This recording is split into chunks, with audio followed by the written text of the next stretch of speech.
সিঁদুর দানটা তো ভয়ঙ্কর, কুৎসিত।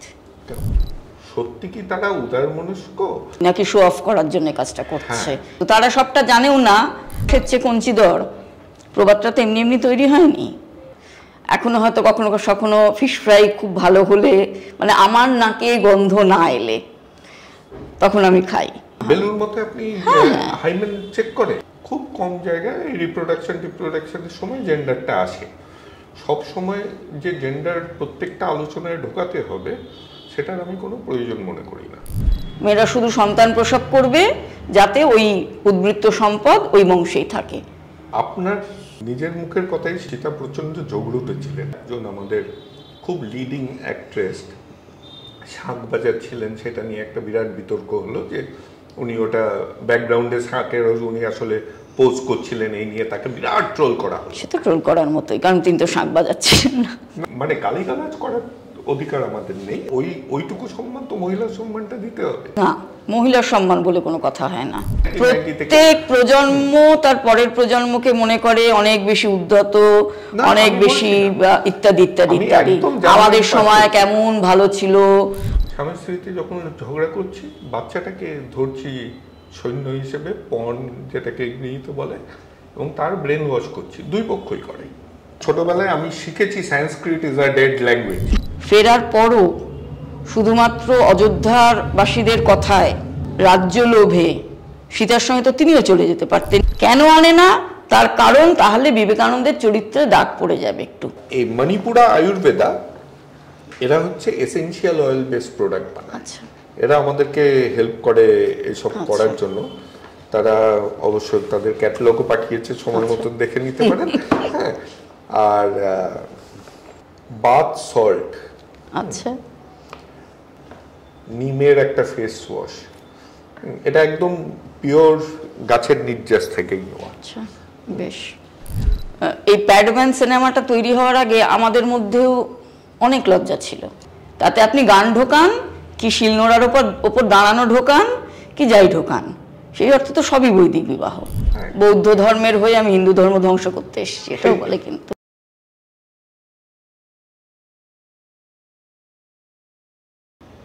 আমাদের হিন্দু শাস্ত্র,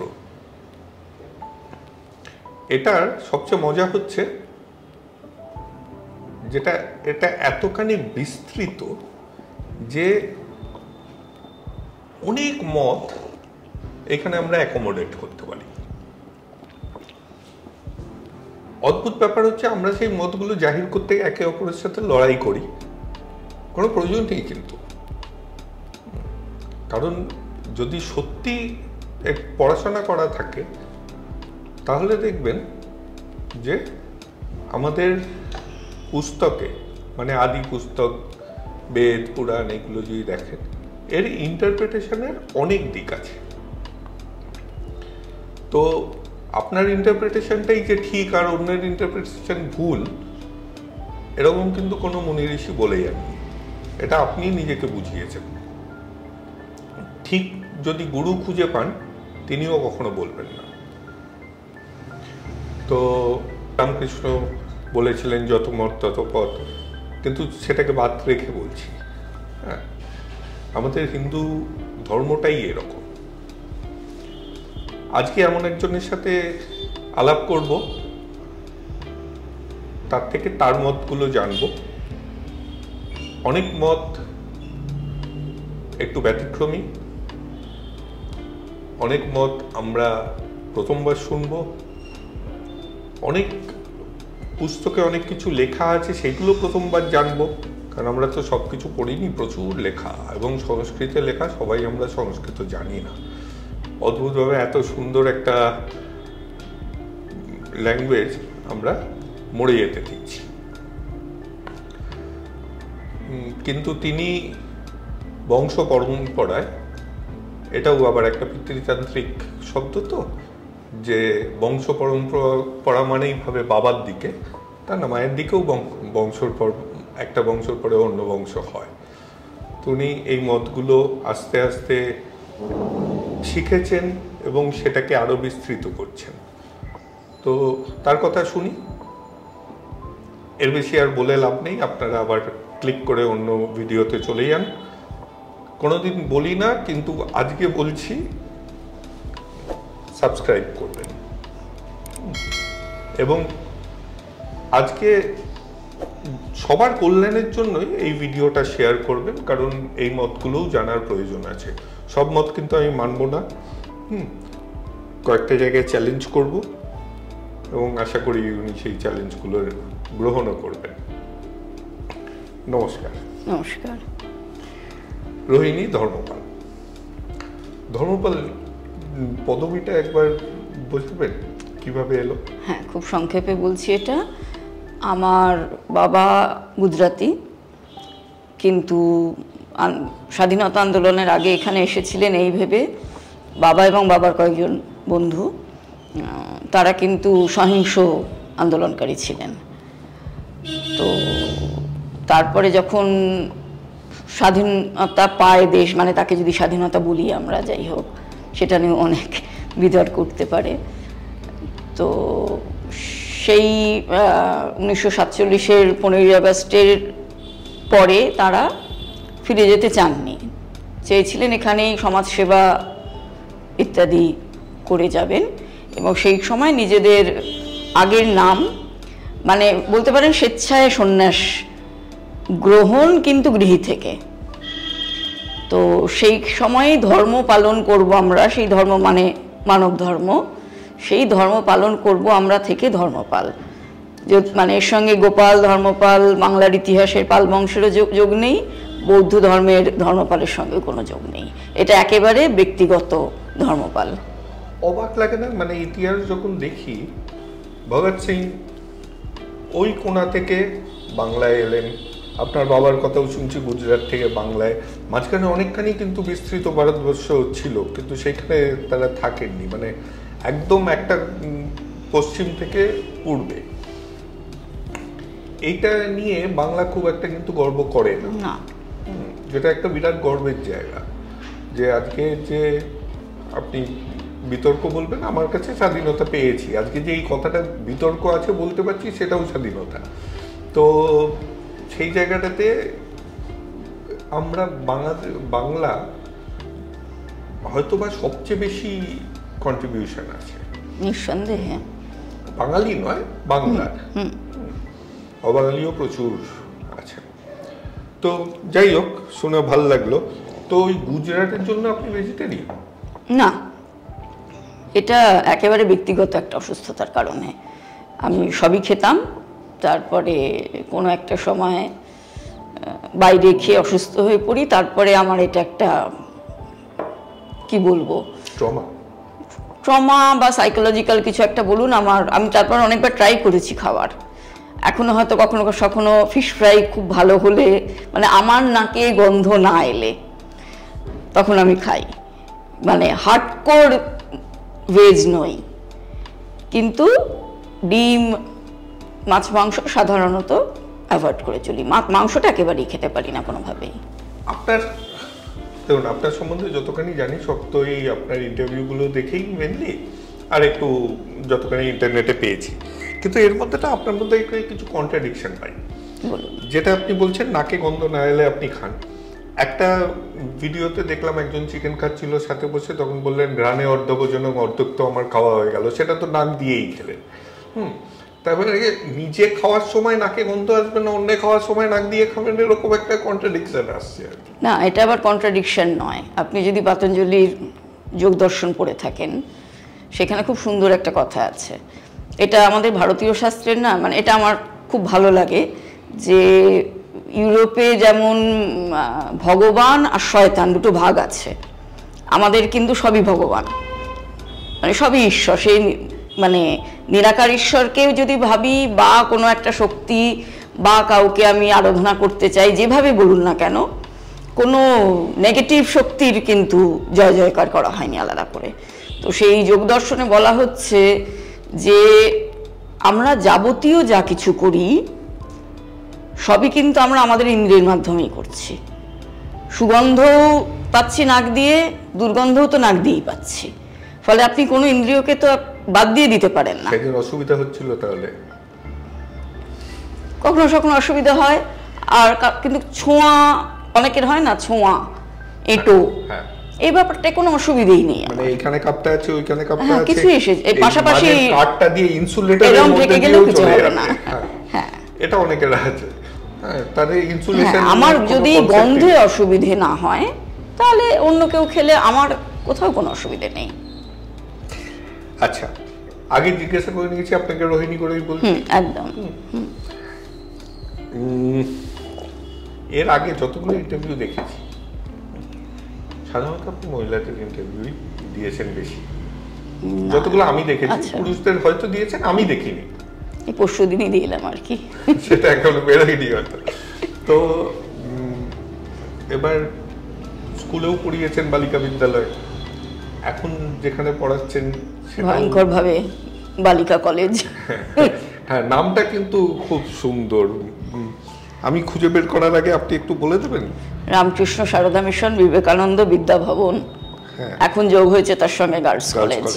কিন্তু আমার কথাটা হচ্ছে রামকৃষ্ণ সারদা মিশন আর বিবেকানন্দ বিদ্যা ভবন, মিশনটা মাঝে চলে এসছে বলেই আমি বলছি। মানে ওটা রামকৃষ্ণ সারদা মিশন আর বিদ্যা ভবনটা বিবেকানন্দ, এরকম ভাবেই তো আসছে টাকা। সেটা কিভাবে হয়েছে তা জানি না, কিন্তু তিনজনের নামই আছে।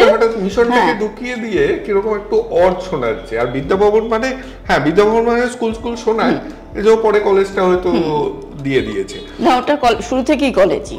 হ্যাঁ এর জন্য যোগ করেছে, মানে একটু হয়তো পরিচয়ের বিড়ম্বনা। তো আমার কথা হচ্ছে যে ম্যাক্সিমাম সময় ইন্টারাকশন গুলো মহিলা কেন্দ্রিকই হয়েছে। আপনার কথা একটা শব্দ খুব শোনা যায়, এবং এটা আপনি বারবার করে বলেন, এটা হচ্ছে পেট্রিয়ার্কি। পেট্রিয়ার্কি মানে কি? পেট্রিয়ার্কির সঙ্গে তো ছেলেদের কোনো আলাদা করে সম্পর্ক নেই। পেট্রিয়ার্কি একটা ধারণা, এবং যে ধারণায় যেটা দিয়ে আপনি শুরু করলেন, যে কেউই জোর দিয়ে বলতে পারেন না যে আমি যা বলছি তার সবটাই ঠিক।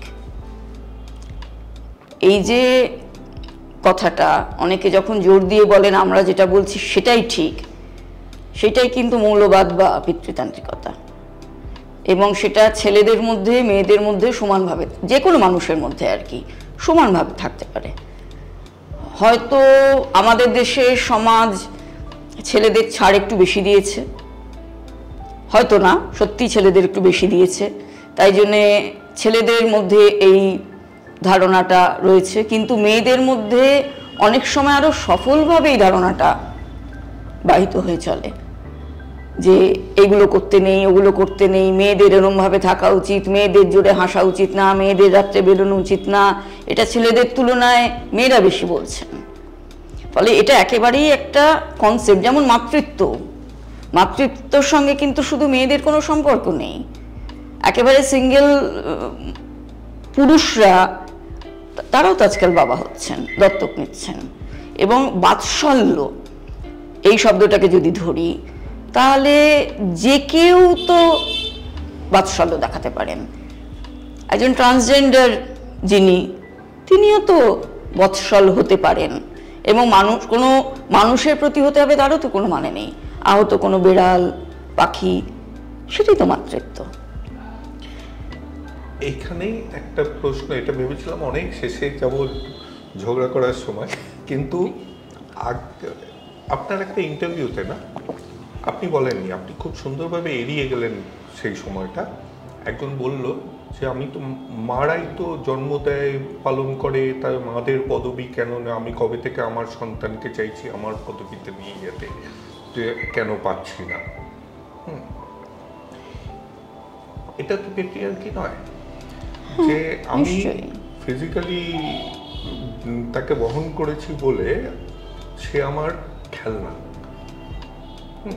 আমি চাই সে আমার পদবি গ্রহণ করুক, বাবা চাইল্ড সাপোর্ট দিক, বাবার কোনো কাজ নেই। আমি মানে এইটা নিয়ে না আমি একটু কাজ করি, আচ্ছা, যেটাকে বলে প্যারেন্টাল এলিয়েনেশন। এটা অনেক পরে আসার কথা ছিল, কিন্তু আপনি যেহেতু বললেন এর জন্য বলছি। মাতৃত্ব, প্যারেন্টাল এলিয়েনেশন হচ্ছে যে স্বামী স্ত্রীতে যখন ঝগড়া করছি, বাচ্চাটাকে ধরছি সৈন্য হিসেবে, পণ যেটাকে ইংরেজিতে বলে, এবং তার ব্রেন ওয়াশ করছি, দুই পক্ষই করে। মা আগে ধরতে পারলে বাবার নামে করে, বাবা ধরতে পারলে মায়ের নামে করে। কিন্তু আমি অনেক খুঁজেছি, পেরেন্টের কোনো বাংলা নেই, অভিভাবক হচ্ছে গার্জেন। ঠিকই, কারণ আমাদের সমাজে কিন্তু বাবা মা একসাথে বলা হয়, Parent বলতে কারণ মা আমরা বাবা। এটা রেকগনাইজ করি যে বাবা আর মা দুজনের অন্য অন্য রোল আছে। তো আজকে হঠাৎ মডার্ন হয়ে গিয়ে আমরা সিঙ্গেল প্যারেন্ট শব্দটা আসছে, যেখানে একজনই ভাবছে সে দুজনের কাজটা করতে পারে। মডার্ন হয়ে গিয়ে নয়। আপনি বলুন, গঙ্গা কিন্তু দেবব্রতকে মাতৃত্বর কাজটা হয়ে যাওয়ার পরে পিতার যখন দরকার না। ছিল তখন দিয়ে গেছে। মাতৃত্বের কাজ একা গঙ্গা করেনি, পিতৃত্বের কাজটাও করিয়েছিলেন। শস্ত্র শিক্ষা, শাস্ত্র শিক্ষা দুটোই সম্পূর্ণ করিয়ে তারপরে দিয়ে গেছেন বাবার কাছে। এটাও কিন্তু অ্যাজাম্পশন যে শস্ত্র শিক্ষা শুধু বাবা শেখাবে। আগেকার দিনে মারা যথেষ্ট শস্ত্র, সেটাও তো লবকুশকে করেছেন এইভাবে বড়। সেই জায়গাটাতে মায়ের কি রোল আর বাবার কি রোল সেটা তো ডিফাইন নেই, কিন্তু দিয়ে গেছেন উনি চাইলে নিজের কাছে রাখতেই পারতেন। লবকুশকেও কিন্তু সেটা দিয়ে গেছে, যে পিতাকে কিন্তু রেকগনাইজ করেছে। আজকের জীবনে এই যে কাস্টাডি পেয়ে গেলেই অন্যজনকে ছেটে বাদ দেওয়ার, এটা কি আমাদের পুরাতনী কালচারে কোনোদিন ছিল? কৌটিল্যের অর্থশাস্ত্রে, মানে আমি গল্পের উদাহরণ দিয়ে বলতে পারবো না, কিন্তু কৌটিল্যের অর্থশাস্ত্রে ঠিক যেরকম বিবাহের নানা নিয়ম আছে, সেরকম বিচ্ছেদেরও নানা নিয়ম আছে। এবং ইন্টারেস্টিংলি বিচ্ছেদকে বলা হতো মোক্ষ, এবং সেখানে দুজনেরই মত থাকতে হতো যে আমরা একে অপরের থেকে বিচ্ছিন্ন হতে চাই, এবং সেই বিচ্ছেদের ক্ষেত্রে যদি সন্তান থাকতো অনেক রকম নিয়ম থাকতো। সেই মা বিচ্ছেদ নিয়ে যদি আরেকজনকে বিবাহ করেন, তাহলেও সেই সন্তানের ভরণ পোষণ কিন্তু পূর্বের পিতা করবেন যতক্ষণ না সে বড় হচ্ছে। অ্যাক্সেসটাও থাকবে সন্তানের ক্ষেত্রে, কিন্তু থাকবে সে মায়ের সঙ্গেই। আসলে মায়ের স্পর্শটা ছোটদের লাগে, এটা একটা সাইকোলজিক্যাল সত্য। তো সেই জন্য যতক্ষণ না সে বড় হচ্ছে, নিজের পায়ে দাঁড়াচ্ছে, বা তার একটা সচেতনতা তৈরি হচ্ছে, ততক্ষণ কিন্তু মায়ের সবসময় প্রাধান্য। কিন্তু তার মানে অন্য এক্সেপশনাল কেস নেই এমন নয়, কিন্তু মায়েরাও কিন্তু চাইতেন যে সন্তান বাবার সঙ্গ পাক। আবার কখনো কখনো এরকম উদাহরণও দেখেছি যে মা চাইছেনই না বাবা বলে কেউ থাকুক, অর্থাৎ তিনি বিবাহও করছেন না, কিন্তু তিনি সন্তান চাইছেন। যতখানি আমি আপনার থেকে ভ্যালিডেশন নেব, যে বিবাহ কনসেপ্টটাই তো এসছে অনেক পরে। হ্যাঁ, কারণ আগে কি ছিল, আগে ইংলিশে আমরা প্যারেন্টাল এলিয়েনেশনের সময় ইউজ করি কথাটা, যে it takes a village to raise a child. কারণ শিশু মানে দলের সম্পদ। হ্যাঁ, তো আগে এই যে বিবাহ ব্যাপারটাই কিন্তু ওই হান্টার গ্যাদারার, যখন গ্যাদারার্স হলো, তখন নিজের সম্পত্তি কোথায় রাখবো, বংশে আমার থাকবে। তো বিবাহ ব্যাপারটা কিন্তু একটা খুব সেলফিশ রিজন থেকে এসেছে, যে আমার জিনিস আমি আর অন্য কাউকে দেবো না, সমাজকে দেব। কমিউনিটি লিভিং উঠে যাওয়ার প্রথম ধাপ হচ্ছে বিবাহ। তো সেই জায়গাটাতে এই যে আপনি বিবাহটা যে মতেই দিন, সেই নিয়ে পরে আলোচনায় আসবো, এই যে বিবাহ হওয়াটা, 4 রকম লিগাল আছে, এখন 4 রকম ইলিগাল হয়ে গেছে, আমাদের রেকগনাইজ করি না 8 রকমের বিবাহ। তো সেই যে বিবাহ হওয়াটা, এটা কি আপনার মতে জরুরি? হ্যাঁ, এই এখনকার বাতাবরণকে যদি ধরি, তাহলে একটা বিয়েরই প্রয়োজনীয়তা এখন অবধি ভারতবর্ষে আছে, সেটা হচ্ছে শৈবিবাহ। কারণ এখনো পর্যন্ত মেয়েদের নিরাপত্তা সূচক রীতিমতো নিচের দিকে। শহরে যদি বা একটু, মানে আমরা তো সবই কলকাতা কেন্দ্রিক দেখে ফেলি, যেমন বৃষ্টি হলো কলকাতায়, এত সারা পশ্চিমবঙ্গ ছুটি হয়ে গেল। ওদিকে যখন মুর্শিদাবাদ বা ওই সব জায়গায় ভেসে যায়, কিছুই হয় না। মানে এগুলো তো অঞ্চল ভিত্তিক হওয়া উচিত। তো আমরা যেহেতু কলকাতা কেন্দ্রিক এবং একটু শহরকে নিয়েই দেখে শুনে ভাবি যে সব দিব্যি ঠিক আছে, ব্যাপারটা তো ঠিক তা নয়। অনেকে জানেনই না যে মেয়েদের সপক্ষে আইন কতখানি আছে, বা আদৌ কোথায় যেতে হয়, বা থানায় গিয়ে থানা নালিশ না নিলে তারপরে আর কি করা যায়। তো সেই নিরাপত্তা যতক্ষণ না আরো জোরদার হবে, ততক্ষণ পর্যন্ত যেটুকু প্রয়োজন আছে সেটুকু হচ্ছে ওই শৈবিবাহের। তার বাইরে আমি মনে করি যে কোনো বিয়ে সমান। মানে আমাদের ডাকলেও যা, কালীঘাটে গিয়ে মালা বদল করলেও তাই। এবং আমি সেটা বলেও থাকি। সিঁদুরদান করলেও? সিঁদুরদানটা তো ভয়ঙ্কর, কুৎসিত। কন্যাদান ভালো কি? কন্যা সম্প্রদান। আবার বলি, কন্যাদান বলি বলে বহু লোক গালাগালি দেয় যে কন্যা সম্প্রদান আর কন্যাদান নাকি আলাদা। সম্প্রদান মানে সম্যকপূর্বক দান, আর দান মানে এমনি দান আর কি। তো সম্যকপূর্বক হলেও তো সেই দানই থাকছে। এই দুটো শব্দের তফাতে বিরাট কিছু ঘটনাটার তফাৎ তো হচ্ছে না। তো তাই জন্য আমি এখানে কন্যা সম্প্রদানই বলি। কন্যা সম্প্রদান এই যে ব্যাপারটা, এটা এলো কেন? এটা এলো যে এই মেয়েটি এই বংশ থেকে আমাদের বংশে যদি না আসে, তাহলে আমার যে আসল উদ্দেশ্য, এই মেয়েটি যে সন্তানকে গর্ভে ধারণ করবে এবং প্রসব করবে, সে আমাদের বংশের সম্পদ এগিয়ে নিয়ে যাবে, তার সুনিশ্চয়তা কোথায়? এই জন্যই কিন্তু এই কন্যা সম্প্রদান। গোত্রান্তর বলে কিছু হয় না। তো একটু এখানে আটকাই।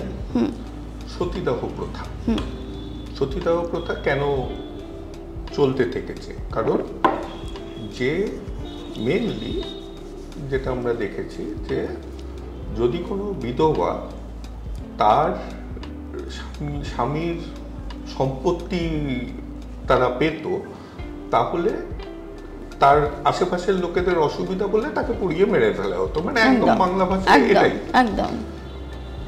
তাহলে এই যে এই বংশে এলে মহিলারা যে বেনিফিটেড হতো না তা নয়, কিন্তু আমি যদি সতীদাহ বন্ধ করে দিই, তাহলে কিন্তু তারা এই কিছু, কালকেই সুপ্রিম কোর্টের একটা লড়াই চলছে, আমি শুনেছি কালকেরটাই। মহিলা বিধবা যদি স্বামীর সম্পত্তি পায়, তাহলে তার অবর্তমানে সম্পত্তি তার বাবা মা পাবে না, স্বামীর বাবা মা পাবে। একটা কি লেভেলের সম্পত্তির লড়াই, যেখানে বাবা মারা লড়ছে, কারণ তাদেরও ইনসিকিউরিটি আছে, তাদেরও বৃদ্ধ, তার একজনের চলে গেছে। এবার এটা কিন্তু অনেক দিন ধরে চলছে। সেনার যে মারা গেলে তার স্ত্রীকে দেওয়া হচ্ছে, স্ত্রী পাবে না, ছেলেটির মা বাবা পাবে। আমাদের এখানেই একজন, নামটা মনে পড়ছে না, একজন পুলিশ অফিসারের বউ কিছুদিন আগেই হয়েছিল, সে পয়সাটা নিয়ে চলেই গেল, বা ছেলের বাবা মা বসে থাকলো। তো এই জিনিসটা কিন্তু অন্যদিকেও হচ্ছে। মানে আমি যদি বলি, তাহলে যেখানে যে সম্পত্তিটার উপরে অধিকার দেখাতে পারছে, সে সেটাকে গ্রাস করছে। তাহলে মেয়েটাকে যখন আমি এই বংশে আনছি, তখন মেয়েরও একটা অধিকার জন্মাচ্ছে। মেয়ে যে পুরোপুরি সবকিছু হারিয়ে বাবা মার থেকে আসছে তা কিন্তু নয়। সেটা খুবই আপেক্ষিক একটা কথা, কারণ আমাদের দেশে আবারও বলছি, সামান্য কিছু ব্যতিক্রম ছাড়া অধিকাংশ মেয়েরা এখনো শ্বশুরবাড়ি যায় শুধু খাটতে আর স্বামীর শয্যাসঙ্গিনী হতে, স্বামীর ইচ্ছা অনুযায়ী। না, এইখানে আমি আপনাকে বলি, হ্যাঁ, এই যে আমাদের দেশ যে ভাবছি উন্নত হচ্ছে,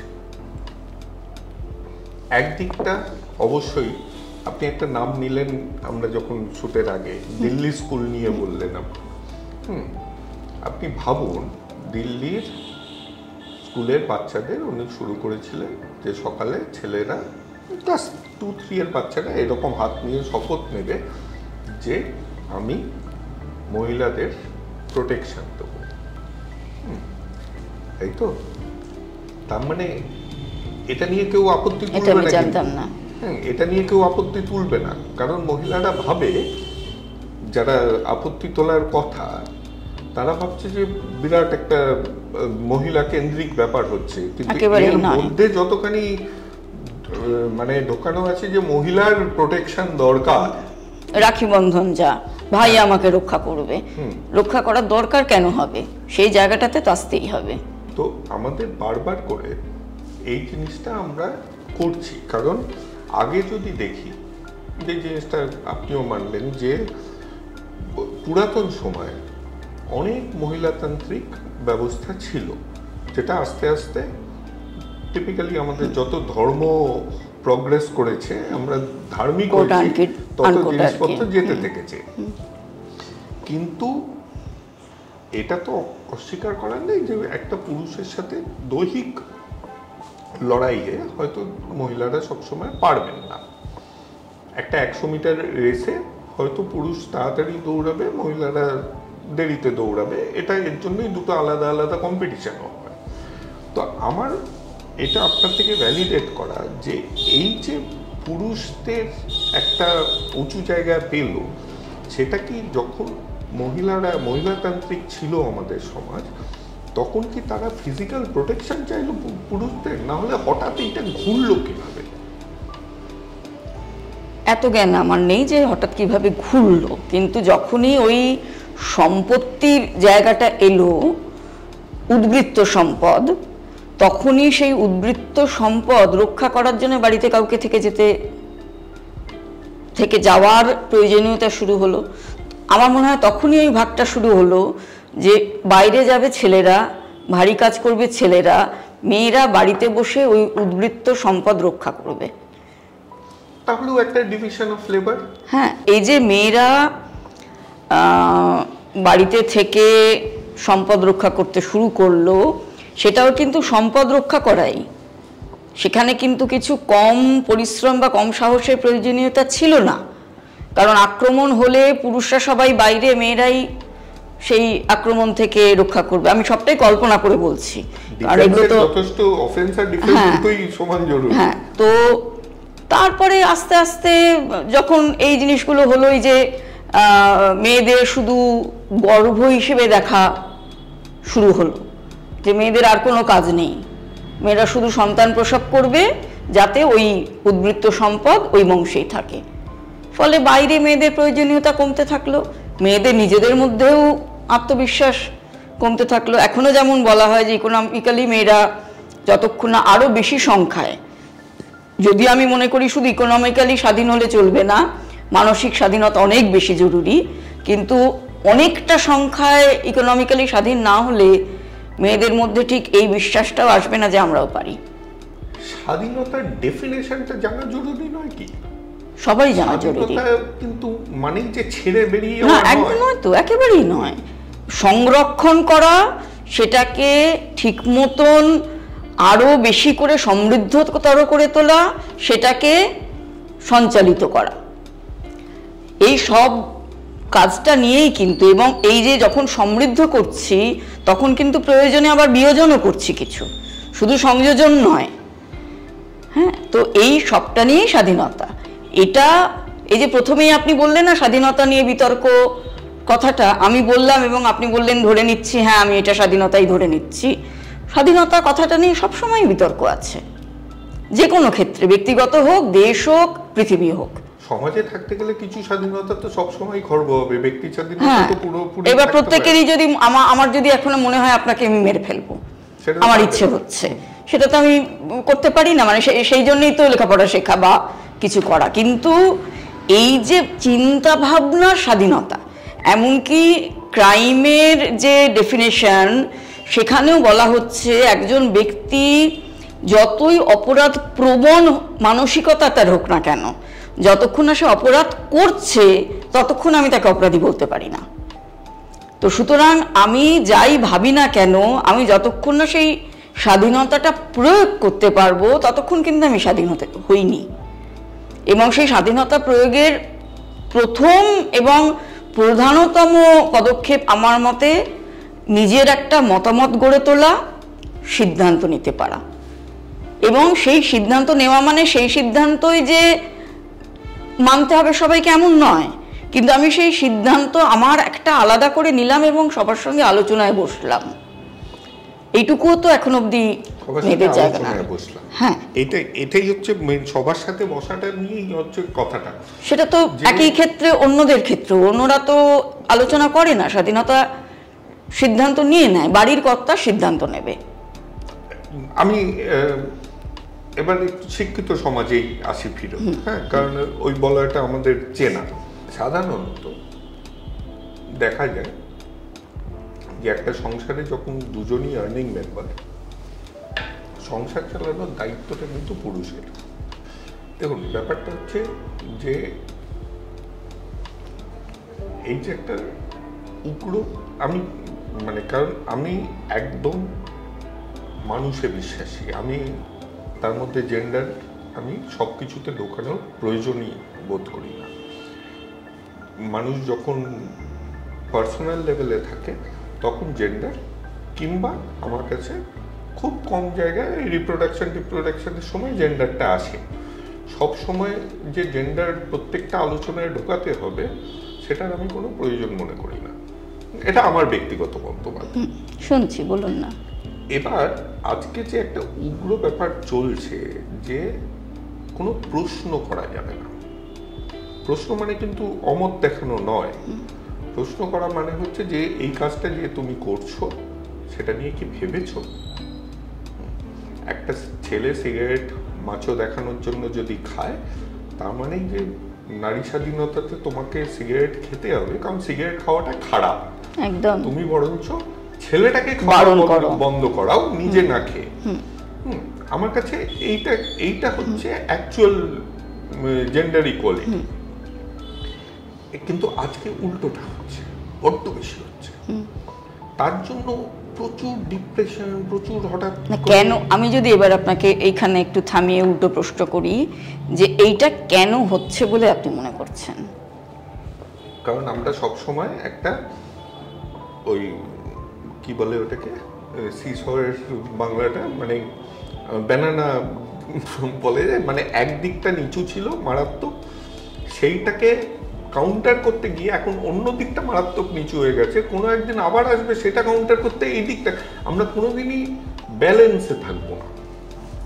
এটাই আমার কাছে খুবই মানে না, কিন্তু যখনই একটা দিক খুব নিচু হয়ে যায় এবং দীর্ঘদিন ধরে সেটা নিচু থাকে, তখন মানে এটা যদি আপনি ভূমিকে নিয়েও ভাবেন, পৃথিবীর মাটিকে নিয়েও, ভূমিকম্প কেন হয় এবং ভূমিকম্প যখন হয় পুরো ওলট পালট কেন হয়ে যায়, ঠিক সেই কারণেই এই মুহূর্তে মেয়েরা হয়তো কিছু সংখ্যক মেয়েরা, আবারও বলছি একদম শহর কেন্দ্রিক ক্ষেত্রে কিছু সংখ্যক মেয়েরা অনেকটা উগ্র হয়ে গেছে, যে উগ্রতার কোনো প্রয়োজন ছিল না, সেটা আমিও মনে করি। কিন্তু এটাও খুব স্বাভাবিক, এই উগ্রতাটা, এটা কিন্তু খুব বেশি দিন থাকবে বলে আমার মনে হয় না। 50 বছর কতদিন হয়েছে মেয়েরা এরকম উগ্র হয়েছে? বছর 15 ম্যাক্সিমাম বোধ হয়। যখন পুরুষরাও এরকম ভাবে উঠেছিল, কোনো একটা পুরুষ বলেছিল 50 বছরই থাকবে, সেটা এতদিন এত শতাব্দী, যদি সেটা এত শতাব্দী ধরে তারপরেরটাও চলে, সেখানে আটকানোর হাত অবশ্যই আমার নেই, কিন্তু এটা খুব স্বাভাবিক। আর আবারও বলছি, এটা খুব শহর কেন্দ্রিক। হ্যাঁ, এমনি গ্রামের মেয়েরা বিড়ি খায়, অবাঙালি মেয়েরা, হ্যাঁ সেটাই তো বলছি, ভূগোক্ষেত্র না, কারণ তাদের কাছে ওইটা তো স্বাধীনতা আদৌ নয়, কারণ সেখানে ছেলেরাও কিছু মনে করছে না। এমনকি মেয়েরা যখন নাচ শেখে, গান শেখে, পড়াশোনা করে, আরও পড়াশোনা করে, সেটাও বহু ক্ষেত্রে আলটিমেটলি বিয়ের জন্য। কারণ আমি আমার কলেজে মেয়েদের যখন প্রশ্ন করি যে তোমরা কি করবে আফটার গ্র্যাজুয়েশন, অধিকাংশের কাছেই উত্তর থাকে না কোনো। আজকাল একটু উত্তর পেতে শুরু করেছি। কলেজ কোথায়? নাগের বাজারের কাছে, যদিও হ্যাঁ শহরের মধ্যে, কিন্তু বেশিরভাগই আসে সুন্দরবন অঞ্চল থেকে বা একটু প্রত্যন্ত এলাকা থেকে। কিন্তু খুব অজপাড়া থেকে নয়, মানে একটু সাবাব থেকে আসে। সাবাবও বলবো আবার অজও বলবো। রিল বানায়, রিল বানানোটার সঙ্গে আবার ওটা আবার অন্য জিনিস। মডার্ন তারা নিশ্চয়ই। এবার আধুনিক শব্দটা তো শুধু এই দিয়ে আসে না, তাদের ডেফিনেশনে মডার্ন। আমি উইদিন কোর্স তো দেখাতে পাচ্ছি না, মডার্ন তারা হয়েছে, মননে নয়। অসুবিধাটা হচ্ছে কি, আমি আমার দিকটা যদি দেখি, আমি যেরকম ভাবে, কারণ আমিও তো মিশি, তার গার্জিয়ানরা, অভিভাবকরা তাকে কলেজে পাঠাচ্ছে পড়াশোনা করার জন্য, তার হয়ে চিন্তাটা কিন্তু তাকে দিচ্ছে না। আপনি বলছেন যে পাঠাচ্ছে যাতে বিয়ের বাজারে দরবারে, আমি বলছি মেয়েটাই হয়তো শুধু বিয়েটাই তার আকাঙ্ক্ষা, কারণ তাকে তার ক্যারিয়ার নিয়ে কিছু ভাবছেই না। তাকে যদি আপনিও বসে বোঝান যে তোমার ক্যারিয়ারে এই করতে হবে, ওই করতে হবে, এক কান দিয়ে শুনে অন্য কানে বের করে, তার কারণ সমাজ সেইটাই তাকে জানিয়েছে যে তোমাকে একজন ভালো পাত্রী হয়ে উঠতে হবে। ইজি ওয়ে আউট, আমার কাছে জিনিসটা ইজি ওয়ে আউটটাও তো ওই জন্যে, আপনি যেই মুহূর্তে একটি ছেলে যে হয়তো উপার্জনক্ষম নয়, উপার্জনশীল একটি মেয়েকে বিয়ে করছে, এরকম হচ্ছে, কিন্তু আমার ব্যক্তিগত জীবনেই সেটা আছে, হ্যাঁ খুব কম। তার কারণ সেই মুহূর্তে সেই ছেলেটিকেও কিন্তু সমাজের ভয়ঙ্কর সমালোচনা এবং ট্রোলিং এর মুখোমুখি হতে হচ্ছে। ম্যাক্সিমাম ছেলেদের চাকরি না পাওয়া, মেয়েদের বিয়ে না করা, দুটো কিন্তু সমান ভয়ঙ্কর, সেটা এবং সমানভাবে চলছে। তো এমন নয় যে শুধু নারীদেরকেই অপ্রেস করা, কিন্তু মেয়ে যেই মুহূর্তে একটি মেয়ের বিয়ে হচ্ছে না, সেই মুহূর্তে সমাজ ধরে নিচ্ছে, সমাজের অধিকাংশ, যে এ কিন্তু খুব সহজেই ভোগ্যা, সহজ টার্গেট। একটি ছেলের চাকরি না হলে সে ওই রকম ভাবে টার্গেট হচ্ছে না। কিন্তু কি বলছেন, পলিটিক্যাল লিডাররা তাদেরকে মদ এবং মাংস খাইয়ে গুন্ডামির কাজে লাগাচ্ছে। আমি আপনাকে গভর্নমেন্ট স্কিম বলছি, যদি আমরা পলিটিক্যাল যাবো না, কিন্তু গভর্নমেন্ট তো এই পলিটিক্যাল। আজকে আমাদের কন্যাশ্রী, এই পলিটিক্যাল বলে কোনো কথা নেই, না গভর্নমেন্টের আনবায়াস থাকার কথা। হ্যাঁ, তো এর জন্য আমরা পলিটিক্যাল, গভর্নমেন্ট নিয়ে তো আলোচনা না, কিন্তু সবকিছুই রাজনীতি আছে। হ্যাঁ, অরাজনৈতিক শব্দটা আমি একদমই মানতে পারবো না কোনো ক্ষেত্রে। সবকিছুতেই রাজনীতি, শুধু পার্টি নিয়ে নয়। আমি বলছি যে কন্যাশ্রী, ক্লাস 5 অব্দি মিড ডে মিল আছে, কন্যাশ্রী শুরু হয়ে যায়, ছেলেটার জন্য কিন্তু কিছু নেই। সন্তানদের যখন আমরা পাঠাতো না, যে সমাজের একদম কম উপার্জন যারা, তারা যে কাজ কর, তখন তার পুত্র সন্তানকেও খেতে লাগাচ্ছে কিংবা চায়ের দোকানে লাগাচ্ছে। আমি এটা নিয়ে একটা নিজের ওই অ্যামেচারিস একটা শর্ট ফিল্মও বানিয়েছিলাম, যে আমরা চাইল্ড লেবারকে থামিয়ে দিতে পারি, কিন্তু আমার পার্ক সার্কাস মোড়ে বাবা মারা চাইল্ডকে যখন ভিক্ষা করায় তখন কিন্তু থামাতে পারি না। আমরা অহেতুক বায়োলজিক্যাল প্যারেন্টদের, ওই আবার আমি বিয়েতে ফিরছি, বায়োলজিক্যাল প্যারেন্টদের হঠাৎ করে ওই বিবাহ শুরু হওয়ার পরে আমরা বড্ড বেশি গুরুত্ব দিচ্ছি, যাতে বায়োলজিক্যাল প্যারেন্ট পারলে, কালকে একজন ওই নিটে 99% পেয়েছে, সে সুইসাইড নোটে লিখেছে আমি ডাক্তার হব না, এই বাবা মাকে কেন জেলে পোড়া হবে না? কিন্তু আমরা তখন তাদের সহানুভূতি জানাচ্ছি, কিন্তু তারা তো খুনি, এটা তো অ্যাভয়েডমেন্ট অফ সুইসাইড। একদম। তো এই যে জায়গাটা, এটা আমরা জিনিসগুলোকে রিকগনাইজ করি না। আমি এরকম কিছু কিছু জায়গা, যে জায়গাগুলো আমাদের শোধরানোর দরকার, সেটা সবসময় জেন্ডার ডিপেন্ডেন্ট নয়। এটা মা জুনিয়র রিয়ালিটি শো যেগুলো ভয়ঙ্কর ভয়ঙ্কর, মা বাবা উভয়ই সমান দোষী। সেলিব্রেট করছে তো মাকে। যে আপনি দেখুন এখন যে ডান্স চলছে ওই শিল্পা শেঠি আর বাকি দুজন ওই গীতা, যাই কতটা আমি জানি না, দেখি না টিভি, এরা সব বাচ্চার সাথে মারা আছে এবং মাঝে মাঝে মাদেরকে সেলিব্রেট করে একটা ওই করছে যে তোমরা এত সুন্দর নাচ শিখিয়েছো, এইটুকু বাচ্চার মানে উগ্র নাচ নাচছে, সে তার উগ্র কেন, একদম বলুন অশালীন নাচ, হ্যাঁ অশালীন নাচ নাচছে। তো এই যে জিনিসটা সেলিব্রেট করছে কেন? কারণ আমরা উল্টো দিকটা বলতে ভয় পাচ্ছি। আজকে আপনি যখন বলছেন না প্রশ্নটা করার অধিকার কেন আমি বলছি যে থাকা উচিত, আর আমরা এই নিয়ে কথা বলছি যে খারাপটা খারাপ সবসময় বলতে হবে, না হলে এদিক ওদিক আমরা চলতেই থাকবো। সে তো বটেই, কিন্তু খারাপ বলতে গিয়ে সেখানেও পক্ষপাতিত্ব না এসে যায়, সেটাও তো দেখতে হবে। কারণ মায়েদের দেখানো হচ্ছে ঠিকই, শোকেসিংটা মায়েদের হচ্ছে বেশি, বাবাদের সেখানে যদি মানে মত না থাকতো তাহলে ওই মা মেয়ে কিন্তু ওখানে এসে পৌঁছতেই পারতো না। তো অবশ্যই আছে, কিন্তু তাহলে শোকেস করে সেলিব্রেট করা হচ্ছে এইখানে, যে বলা হচ্ছে যে মা, দেখুন আমরা এটা জননিত্যকেই সেলিব্রেট করা হয়, মা না হলে তুমি পূর্ণ নারী নও। এই যে জননিত্যকে, মাতৃত্বকে নয়, জননিত্যকে গ্লোরিফাই করা হচ্ছে, এটা তো সমান মারাত্মক একটা ব্যাপার। তো আসি আপনার ওইতে আবার মহিলা নিয়েই যখন কথাটা হচ্ছে, মহিলা পুরোহিত হওয়া উচিত কিনা। তো মহিলাদের তো এখন পৌরোহিত্যের জন্য ট্রেনও করা হচ্ছে।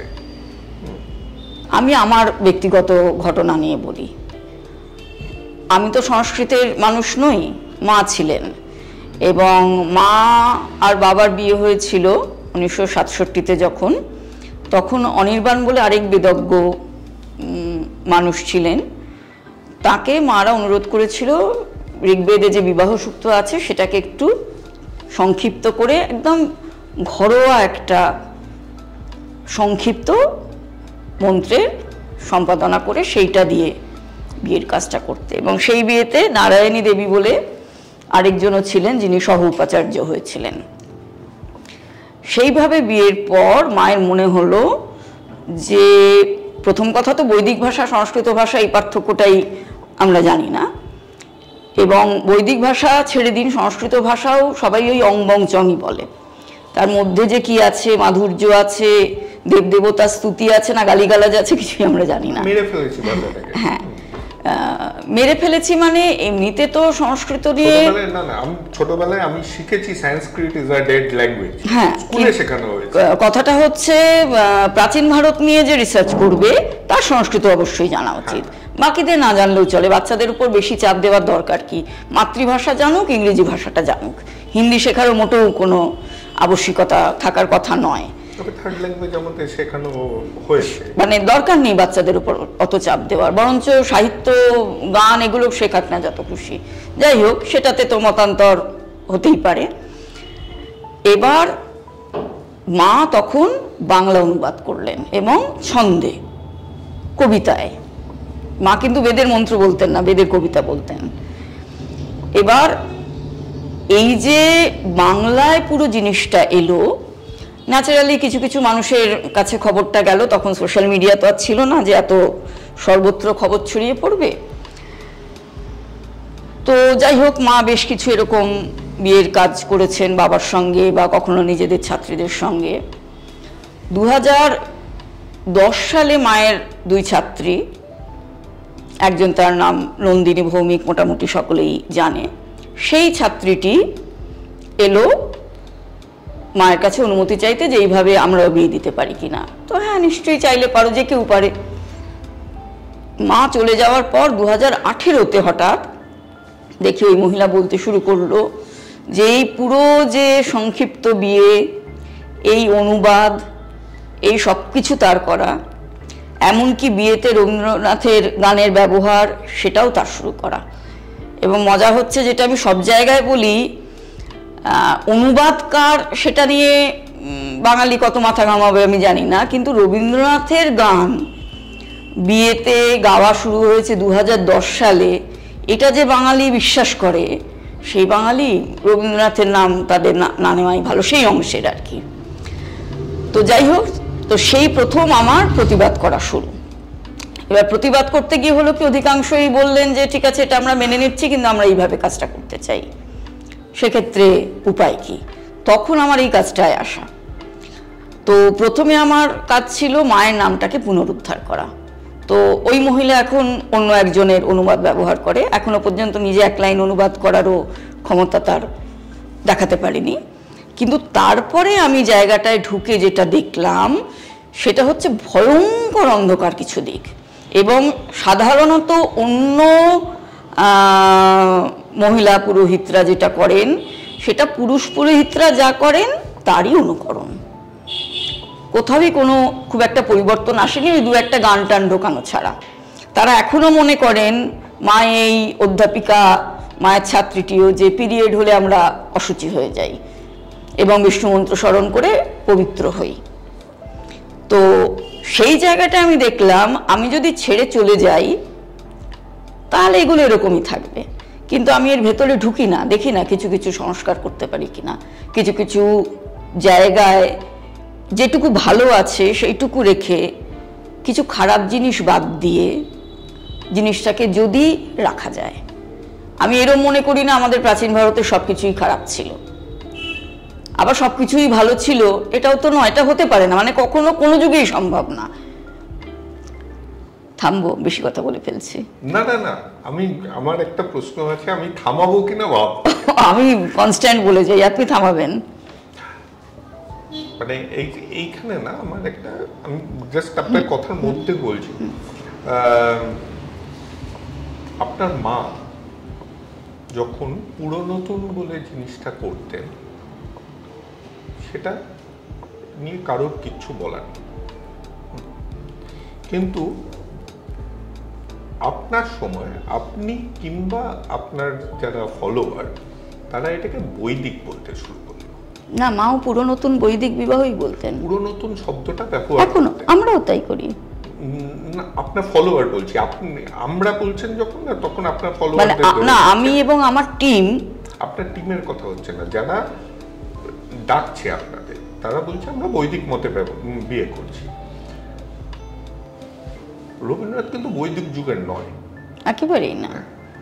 উনি যেমন অন্যরাও, আমরাও গীতার শ্লোক আমরাও বলেছি, কয়েকটা লেখাতে হয়তো আমরা ইউজ করি গীতার শ্লোক, তো তার মানেই আমরা গীতা লিখিনি, তেমনই বেদ রবীন্দ্রনাথ লেখেননি। এই শুধু বৈদিক বলাটাতে একটু খটকা লাগে, কারণ তাহলে বৈদিক যেই আচার আছে তার থেকে ডেভিয়েট করা উচিত নয়।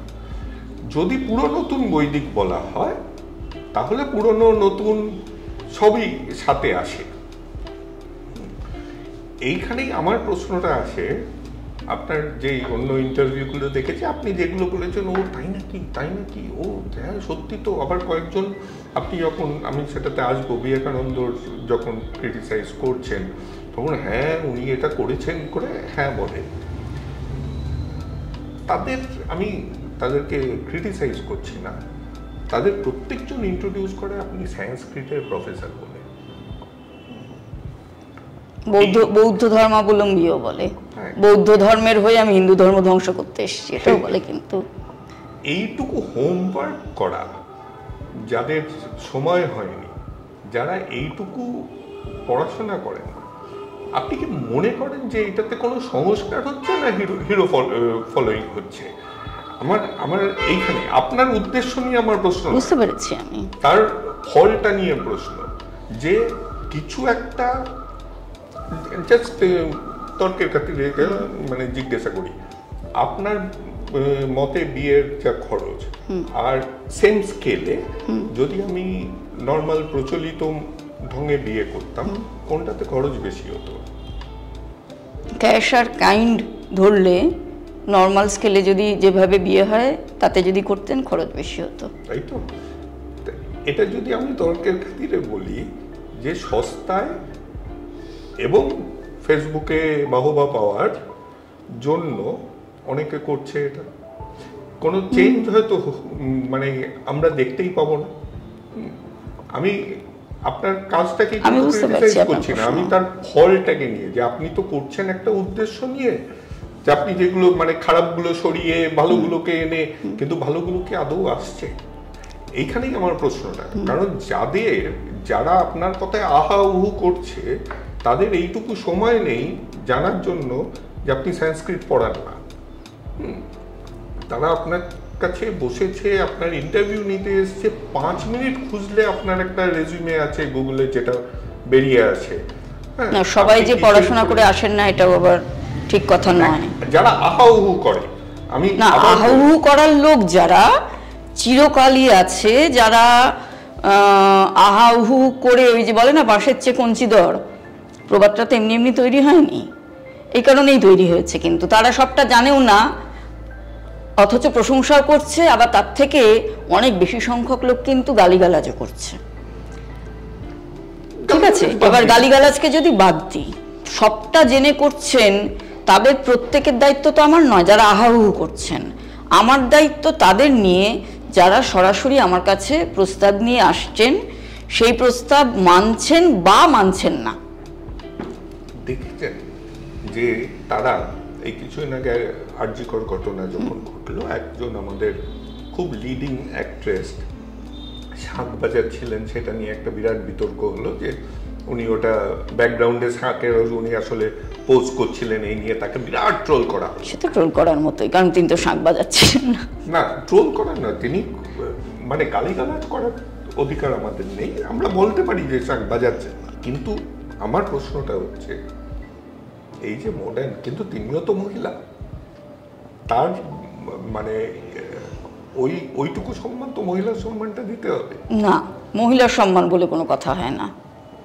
মহিলার কিছু তো সম্মান আছে না। কেন? সে যদি মনুষ্যেতর কাজ করে, অমানুষের মতন কাজ করে, আমি এখানে অন ক্যামেরা তো আমি বলতে পারি না, কিন্তু বুঝতেই পারছেন যে তিলোত্তমার মতন ধর্ষণের ক্ষেত্রে কোথা থেকে শুরু হচ্ছে, কোথায় গিয়ে শেষ হচ্ছে, সেখানে শুধু একজন মহিলা আছেন বলে তাকে কখনোই আমরা আলাদা ছাড় দিতে পারি না। কি বলছেন? এই জায়গাটাতেই আমি এই নিয়ে আমাকে অনেকে বলেছে আমি নাকি রাত দখল বিরোধী, নারী বিরোধী, এইসব আমার তাতে কিছু এসে যায় না, কারণ আমি জানি আমি নই। যেদিন রাত দখল হলো, সবাই যদি প্রতিবাদী হয়ে থাকে, একটা মেয়ে দুটো ছেলের সাথে আলাপ হয়, তো উই ওয়ান্ট জাস্টিস সবাই একসাথে চিৎকার করেছে, এবং সে যখন বাড়ি যাচ্ছে তাকে একটা জায়গায় এই দুটো ছেলেই তার উপরে যৌন অত্যাচার করলো।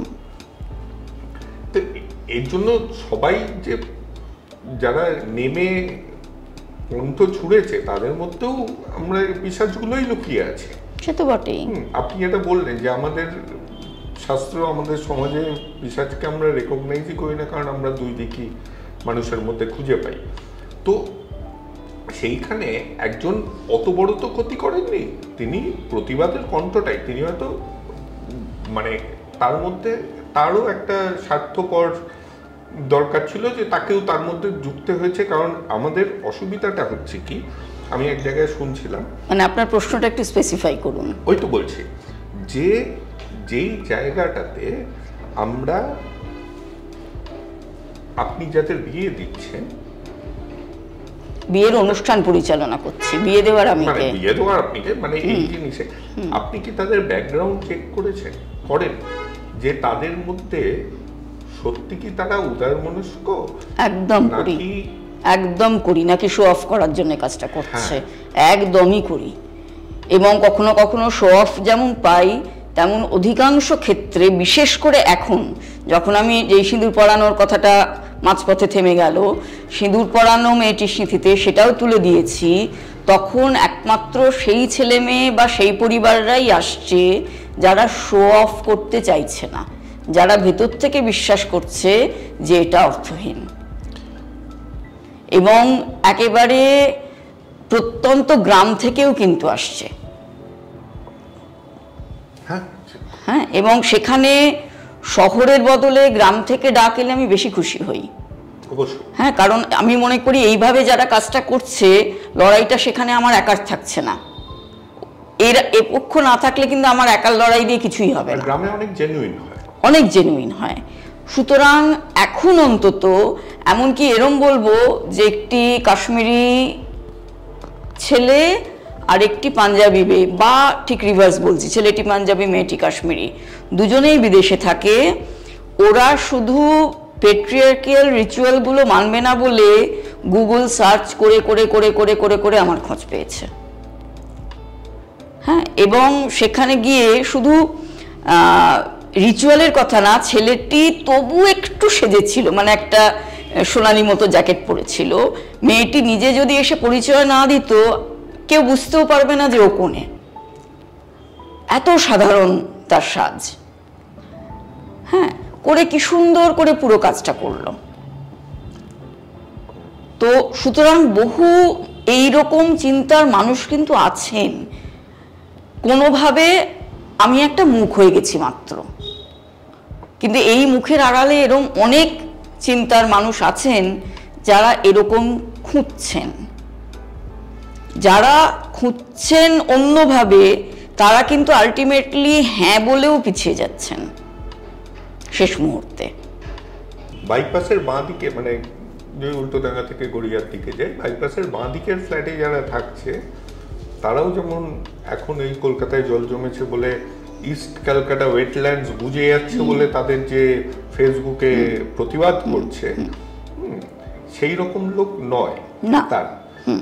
যে সস্তায় ফ্ল্যাটটা তারা থাকছে ঠিকই, জানে না সেটাই সস্তায় বড় লোকই জায়গা, সেটাই ওই ওয়েটল্যান্ডস বোঝানোই জমি, সেই জিনিসটা নিয়ে প্রতিবাদ। অথবা নিজের, বেশিরভাগই হয় কি বলুন তো, শুধু নিজেকে নিয়েই ভাবে, নিজে বা নিজের পরিবারকে নিয়ে। একটা আমি ডেটা খুঁজছিলাম, আমি 2022-এর পরে পেলাম না। 12.91% অফ 498A কনভিকশন রেটে যায় ইন্ডিয়াতে। ওয়েস্ট বেঙ্গলে হাইয়েস্ট নাম্বার অফ কেসেস। 2022-এর পর বোধহয় ওই বেরোয়নি, ব্যুরোর কিছু বেরোয়নি, এনসিআরবি আর বের করেনি এখনো। তো 2021-এ ম্যাক্সিমাম কেস রেজিস্টার্ড হয়েছে ওয়েস্ট বেঙ্গল 12.91। কিছু প্রমাণের ওইতেও, কিন্তু যাই হোক, মানে একটা বিরাট ডিফারেন্স ফলস 498-এর।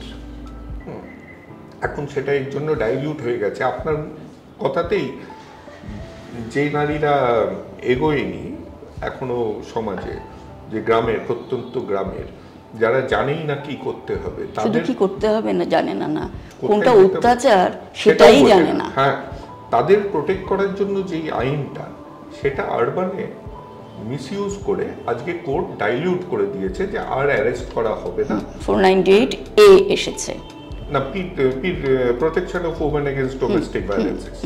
সেটা হ্যাঁ, ওই তো ওই অ্যামেন্ডমেন্টটাই ওইটা, যে শুধু শুনলেই অ্যারেস্ট করা যাবে না। হ্যাঁ, protection of women against domestic violence কেন? একটা আইন প্রোটেকশন এগেইনস্ট ডোমেস্টিক ভায়োলেন্সই করা যেত। তো এইখানেও একটা ওই পেট্রিয়ার্কাল ব্যাপার আছে যে ওমেন কেন, যে শিকার করতেই পারে। কিন্তু এই যে আরবান, আমার খুব শুনে ভালো লাগছে যে গ্রাম থেকে ডাকগুলো আসছে, কারণ একটু আমি তো স্কেপটিক্যাল মন, কিরকম মনে হচ্ছে যে এই ফেসবুকে দেওয়ার জন্যই এই দেখ আমিও করেছি বৈদিক বিবাহ, এরকম একটা ব্যাপার। কোট আনকোট বৈদিক বিবাহ শব্দটা লোকে খুব খায়, সোজা কথায়। এবার ভারতবর্ষে যে কোনো হিন্দু বিবাহতেই ওই পুরনো ঋগ্বেদের কিছু না কিছু মন্ত্র থাকেই, ফলে বৈদিক বিবাহ বেসিক্যালি সবকটাই। তাতে আপনি গান ঢোকান কি শিলনোড়ার ওপর দাঁড়ানো ঢোকান কি যাই ঢোকান, সেই অর্থে তো সবই বৈদিক বিবাহ। কিন্তু এটা এখন এই শব্দটা বলতেই লোকের তার সঙ্গে মহিলা পুরোহিত, তার সঙ্গে খুব গ্ল্যামারাস একটা ছবি উঠবে, এগুলোকে জুড়ে দিচ্ছে। কিন্তু তার বাইরে কিন্তু এই ভাবনাগুলো আছে। এই মহিলা পুরোহিত যেটা এখন ট্রেন করা হচ্ছে, এই সেই আবার একটা গ্ল্যামারাস ব্যাপার, এই জায়গাটাতেও একটা মত আছে যারা মহিলা পুরুষদের অপোজ করে, যে এবং আমরা দেখেছি আমাদের পৌরাণিক ঐক্যে জগৎ যখনই কোনো ঝামেলায় পড়েছে তখনই মহিলা শক্তি এসে আমাদেরকে বাঁচিয়েছে। দেবী দুর্গাকেই যদি ধরেন কিংবা যেখানেই হোক, পুরুষরা কিন্তু সে তো গল্পে সবটাই, হ্যাঁ পুরুষদের শক্তি রইতে মহিলা কেন্দ্রিকই কিন্তু আমাদের বাঁচানোটা। তো তারা বলে যে মহিলাকে তো আমরা পুজো করি, মহিলা পুরোহিত কেন হবে? পুরুষ পুরোহিত হবে, মহিলা দেবী হবে। কিন্তু পুরোহিত শব্দটা তো পুংলিঙ্গ শব্দ নয়, পুংলিঙ্গ নয়, কোনো লিঙ্গই নেই। সে বলছে না, সে সেটাও বলছে না, বলছে যে পুরোহিত যে জগতের হিত চাইছে সে দেবীর আরাধনা করবে, কারণ দেবী জগৎকে বাঁচায়, জগতের ভালোটা দেবীই করে। তো সেবিকা হওয়ার এত ইচ্ছা কেন তাহলে মহিলাদের? যে কেন? হাস্যকর প্রশ্ন এই প্রশ্ন যদি কারোর মনে জাগে। হ্যাঁ, কারণ প্রথম কথা যাই হোক, পুরোহিত মানেই যে দেবীকে পুজো করা তার কোনো মানে নেই। একজন সভার পরিচালিকাও তিনিও পুরোহিত হতে পারেন, পৌরোহিত্য করছেন। আমরা তো বলি যে আজকে এই সভার পৌরোহিত্য করছেন অমুক। তো পুরোহিত মানেই দেবী পূজা, তার প্রথম কথা কোনো মানে নেই। দ্বিতীয় কথা, যদি তাই হয় মহিলাদের তারা দেবী হিসেবেই ভাবে, তাহলে কিসের এত ধর্ষণ, কিসের এত যৌন নির্যাতন, কিসের এত ধরনের নির্যাতন? কোথায় দেবী হিসেবে ভাবছে? কতগুলো কথায়, কতগুলো কনসেপ্টে, যে কনসেপ্টে একটি মেয়েকে বাড়ির মধ্যে আটকে রাখা যায়, তার বাইরে কোথায় ভাবছে? এইগুলোর পরিত্রাণের জন্যই দেবীর ডাক। দেবীকে দেবী হিসেবে ভাবছে না, দেবী আসছে আমাদের এইরকম জায়গা থেকে বাঁচানোর জন্য। হ্যাঁ, তো জগৎকে বাঁচানোর জন্য যদি দেবীকে ডাকতে হয়, হ্যাঁ, যদিও আবারও বলছি আমি তো এটা একেবারেই বিশ্বাস করি না অন্তরের যে শক্তি আছে আমার তাকে ছাড়া, কিন্তু যদি জগৎ বাঁচানোর জন্য কাউকে ডাকতে হয় তাহলে নারী পুরুষ ট্রান্স যে কেউ তো ডাকতে পারে। কে বিভাজন করে দিয়েছে যে শুধু পুরুষরাই ডাকবে? কেন? হ্যাঁ, ডাকতেই পারে, আমার মত নয়, আমি বলছি আরেক। হ্যাঁ, আমিও এই আপনাদের মাধ্যমে সেই কথাটাই জানাচ্ছি যে যে কেউ ব্যক্তিগতভাবে, সমষ্টিগতভাবে, যে কোনো সম্প্রদায়ের মানুষ, যে কোনো লিঙ্গের মানুষ, যে কোনোভাবে যে কোনো কাউকে ডাকতে পারে।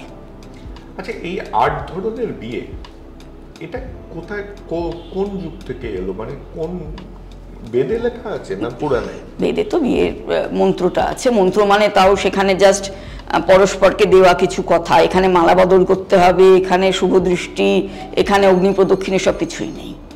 সেগুলো তো পরবর্তীকালে স্মৃতিশাস্ত্রগুলো, কোরআন আর হাদিসে যেরকম, কোরআনে যা লেখা আছে হাদিসে আবার তার অনেক অন্যরকম করে লেখা আছে বলে আমি জানি।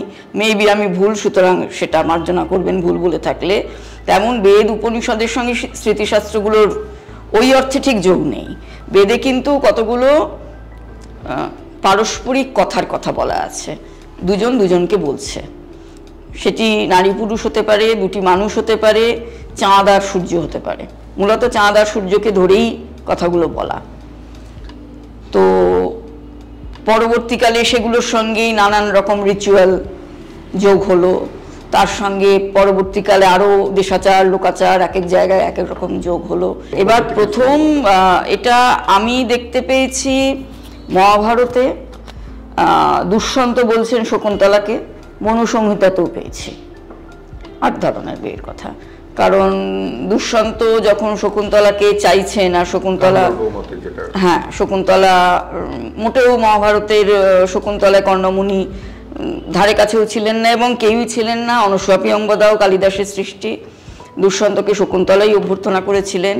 তো তখন দুষ্যন্ত বোঝাচ্ছেন যে এভাবেও বিয়ে হতে পারে, এই 8 রকমের বিয়ে আছে, তো আমাদের এটা তুমি যদি রাজি থাকো তাহলে গান্ধর্ব মতে বিয়ে হতে পারে। নল দময়ন্তী কি পরে? নল দময়ন্তী পরে আসছে। দেখুন, আমি আফ্রিকায় থেকেছি, আফ্রিকায় কিন্তু এখনো মেয়ের বাড়িতে গরু দান করে তারপরে মেয়েকে বিয়ে করতে হয়, এটা আমাদেরও রীতি ছিল।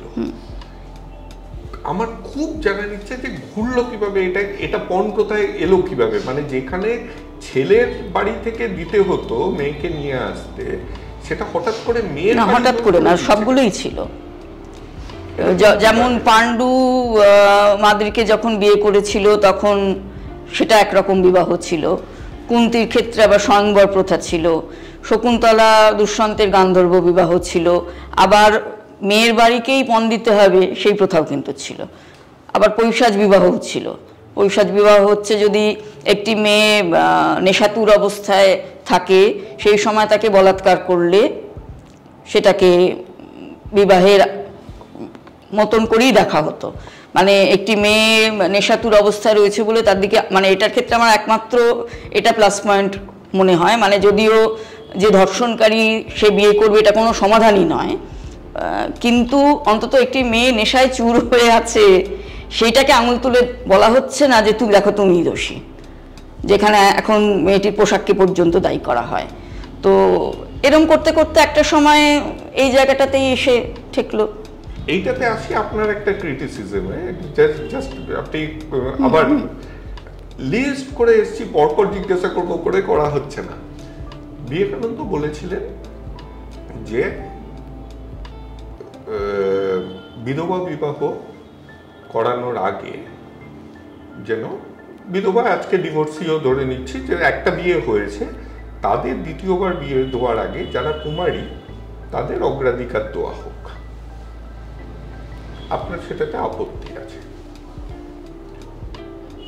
রান্ডা ইউনিয়নটাকে ঘুরিয়ে দিচ্ছি, ধরে নিচ্ছি এখনো তো আমাদের মোটামুটি এক পার আছে, 990 লেভেলে, পশ্চিমবঙ্গে খুবই পারে আছে।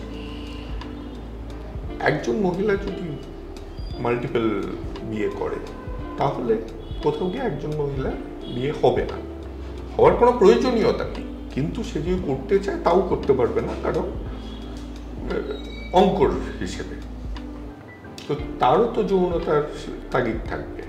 বিবেকানন্দ যখন বলেছিলেন তখন কি স্ট্যাটিস্টিক্সটা এরকম ছিল?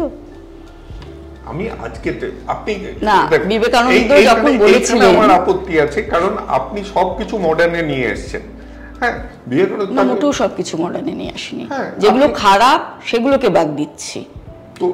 বিবেকানন্দ যখন বলেছিলেন, আপনি যদি বিবেকানন্দের ফলোয়ার হন, এই ফলোয়ার নিয়ে এতক্ষণ কথা বলছিলেন, বিবেকানন্দের ফলোয়াররা এই বাক্যগুলোকে, এই চিঠিটাকে সামনে আনে না পর্যন্ত। কেন আনে না? তার কারণ তাহলে বিবেকানন্দের চরিত্রে দাগ পড়ে যাবে একটু। কেন আনে না? সে তো রামায়ণের উত্তর লঙ্কাকাণ্ড অনেক জায়গায়, হ্যাঁ, একই কারণ। আমাকে তো দুটোই দেখতে হবে। বিবেকানন্দ যা ভালো করেছেন সেটাও আমি নিশ্চয়ই দেখব, কিন্তু যা খারাপ করেছেন সেগুলোকে অস্বীকার করলে তো চলবে না। হ্যাঁ, তো সেই সময় তো মেয়ে ভারতবর্ষে, মেয়ে হরিয়ানার মতো বা রাজস্থানে কথা ছেড়ে দিন, তবু এখনো ভারতবর্ষে মেয়ে সস্তা। তবু আমিও অঙ্কের হিসেবেই বলছি। ওই একটা হরিয়ানার উদাহরণ দিয়ে যদি বলেন তাহলে তো একটা উদাহরণ দিয়ে অজস্র কথা বলা যায়, কিন্তু মেয়ে এখনো সস্তা ভারতবর্ষে। সেখানে কি করে একজন ইনফ্লুয়েন্সার, যিনি এত বড় প্রভাবশালী, তিনি এই কথাটা বলতে পারেন? তিনি কি বলছেন? তিনি বলছেন যে যার বিয়ে হয়নি, এখন দাঁড়িয়ে যদি বলতেন একটা অন্যরকম ভাবে ভাবতাম। তাহলেও বিবেকানন্দের অন্য অনেক কথা আবার ছেড়ে দেওয়ার মতন হতো, আরো ভয়ঙ্কর হতো। বিবেকানন্দ হিন্দু রাষ্ট্রের কথা বলেছিলেন ভীষণভাবে। এখন দাঁড়িয়ে যদি আবার বিবেকানন্দকে বিচার করি আর এইগুলোকে যদি এনে একটুখানি কম্প্রোমাইজ করার চেষ্টা করি, হ্যাঁ, তাহলে বিবেকানন্দ যে হিন্দু রাষ্ট্র চেয়েছিলেন সেটা তো আমাদের দেশে এই মুহূর্তে দাঁড়িয়ে বলা অপরাধ, কারণ আমাদের গণতান্ত্রিক ধর্মনিরপেক্ষ দেশ।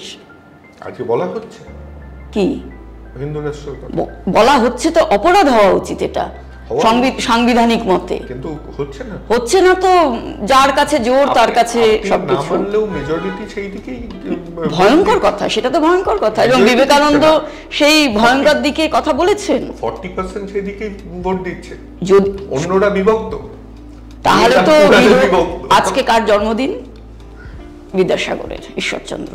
বিধবা বিবাহের পক্ষে কতজন ভোট দিয়েছিলেন, বিপক্ষে কতজন ভোট দিয়েছিলেন। সুতরাং মেজরিটি মানেই যে ঠিক তার তো কোনো মানে নেই।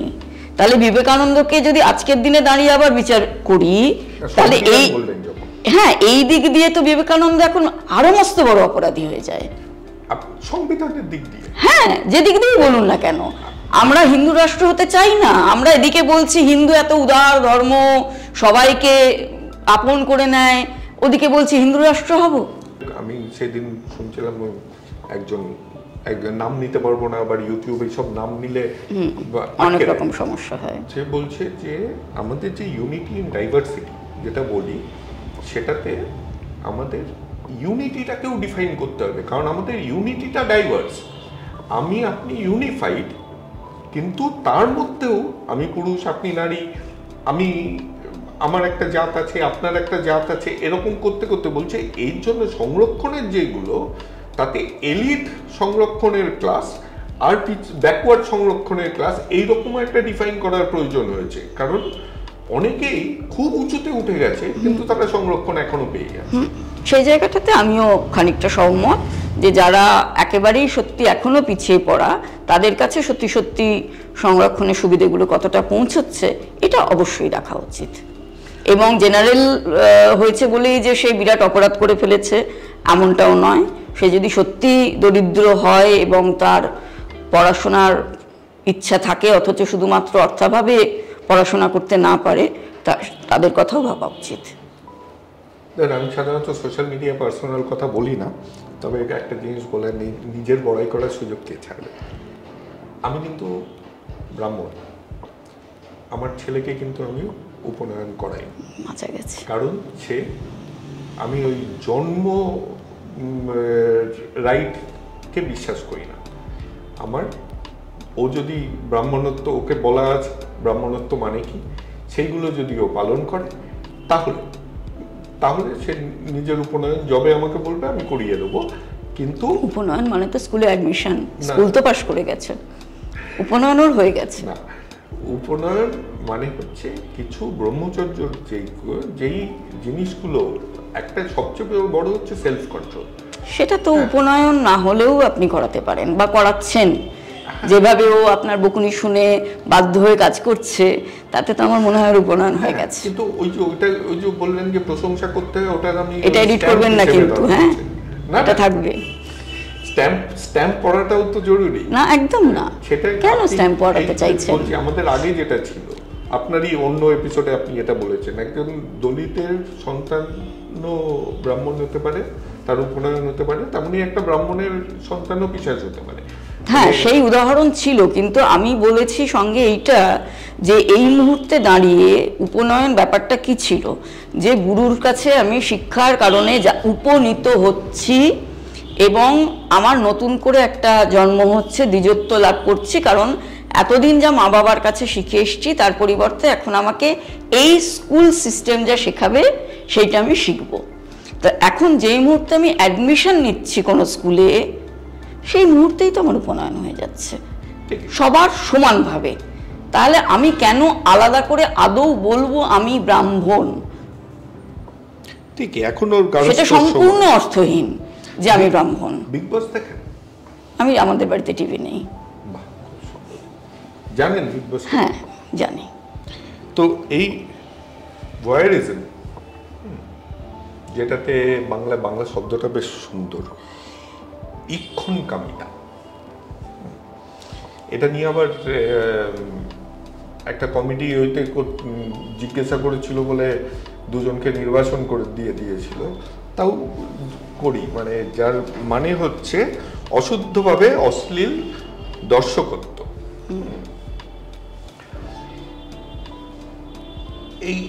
এইটাতে আপনি কতখানি, মানে আপনার মত এটাকে আর একটু ব্যাখ্যা করুন। যে পাবলিক ডিসপ্লে অফ অ্যাফেকশন, এর কোনো গণ্ডি টানলাম না যে কতখানি করা উচিত কতখানি করা উচিত নয়। এবার কয়েকজন আনন্দ পায় দেখে তাদের ইক্ষণকামিতা, কিন্তু কয়েকজন প্রতিবাদ করে, তাদের ভাল লাগে না। আসলে ভালো সবারই লাগে, তারা মানে অভ্যস্ত প্রতিবাদ নয় করার বা হ্যাঁ বলে না। অভ্যস্ত না। এবার এটা যদি পয়সা পেয়ে বা পয়সা পাওয়ার জন্য কেউ দেখায়, তাহলে সেটার একটা অর্থ হয়, সেটা সত্যিই অশ্লীল। কেউ যদি সত্যি সত্যি প্রেমের জন্য জগৎ ভুলে গিয়ে পরস্পরকে জড়িয়ে ধরছে, সেইটাকে অশ্লীল ভাবা আবার অন্য জিনিস। বোঝাতে পারলাম কি? সত্যি কারণ আজকাল এই এই যুগে যখন আশেপাশে দেখলে কাউকে দেখছি না একটা করে বিয়ে করছে, সবাই মাল্টিপল বিয়ে প্রায় করেছে, তো সেইখানে জগৎ ওই যখন প্রেম তখন জগৎ ভুলে গিয়ে বাকি সময়টা যেখানে প্রিনাপ বিয়ের আগে হচ্ছে, এখন যে জিনিসটা মানে বিয়ের আগেই দেখে রাখছে যে সম্পত্তি ভাগ হলে আমি কোনটা পাবো, হ্যাঁ কি পাবো না পাবো, সেখানে দুপক্ষই দেখছে, দুপক্ষই দেখছে, কোনো আমি ছেলে মেয়ে বলছি না। আপনি সত্যি ভাবেন এইরকম একটা প্লেটোনিক জগৎ ভুলে যাওয়া, জগৎ ভুলে যাওয়া প্লেটোনিক হলো না তো? না না, প্লেটোনিক ভুল শব্দ বললাম, কিন্তু জগৎ ভুলে যাওয়া প্রেম যৌবনে আসে। আপনার যৌবন ছিল না, আপনার যৌবন ছিল না, আজকাল সিচুয়েশন, আপনার বয়স হয়ে গেছে তাই। আজকাল সিচুয়েশনশিপ হয়, হ্যাঁ না, সিচুয়েশনশিপ প্রেম যদি মনে আসে যে কোনো বয়সে মানুষ জগৎ ভুলে যায়। দেখবেন প্রেমে গরম লাগে না, প্রেমে ঠান্ডা লাগে না, প্রেমে বৃষ্টিতে ভিজলে কোনো অসুবিধা হয় না। প্রেম একটা অদ্ভুত জিনিস। এবার সেই প্রেম কতখানি সত্যিকারের প্রেম, কতখানি ইনফ্যাচুয়েশন, সেইটা তর্ক সাপেক্ষ। আমি যে প্রশ্নটা করলাম সিচুয়েশনশিপ বোঝেন? আপনি কি বোঝাতে চাইছেন বলুন? না না, এটার একটাই ডেফিনেশন, সেটা বলুন। যে আমি একটা সিচুয়েশনে পড়েছি, তুমি একটা সিচুয়েশনে পড়েছো, যাতে আমরা মানে পুরোপুরি প্রেম করতে পারবো না, হ্যাঁ, এবং প্রথম থেকেই ঠিক করে তাই এটার কোনো পরিণতি নেই, এটা জাস্ট সিচুয়েশনের জন্য আমরা একে অপরের সাথে মিলিত হয়ে চলো, ফ্রেন্ডস উইথ বেনিফিটস। আজকে জেনজির এই টার্মগুলো তো জানতে হবে। আমার তো জেনজির এই জন্য মানে জেনজি এখন এইসব শব্দগুলো জেনজি বলে এরকম করে ট্যাগ করে দেওয়াটাও আমি একদম পছন্দ করি না। আমি জেনজির তো একটা ডেফিনেশন আছে যে তাদের এই বয়স থেকে 1990 থেকে প্রত্যেক প্রজন্ম তার পরের প্রজন্মকে মনে করে অনেক বেশি উদ্ধত, অনেক বেশি ইত্যাদি ইত্যাদি ইত্যাদি।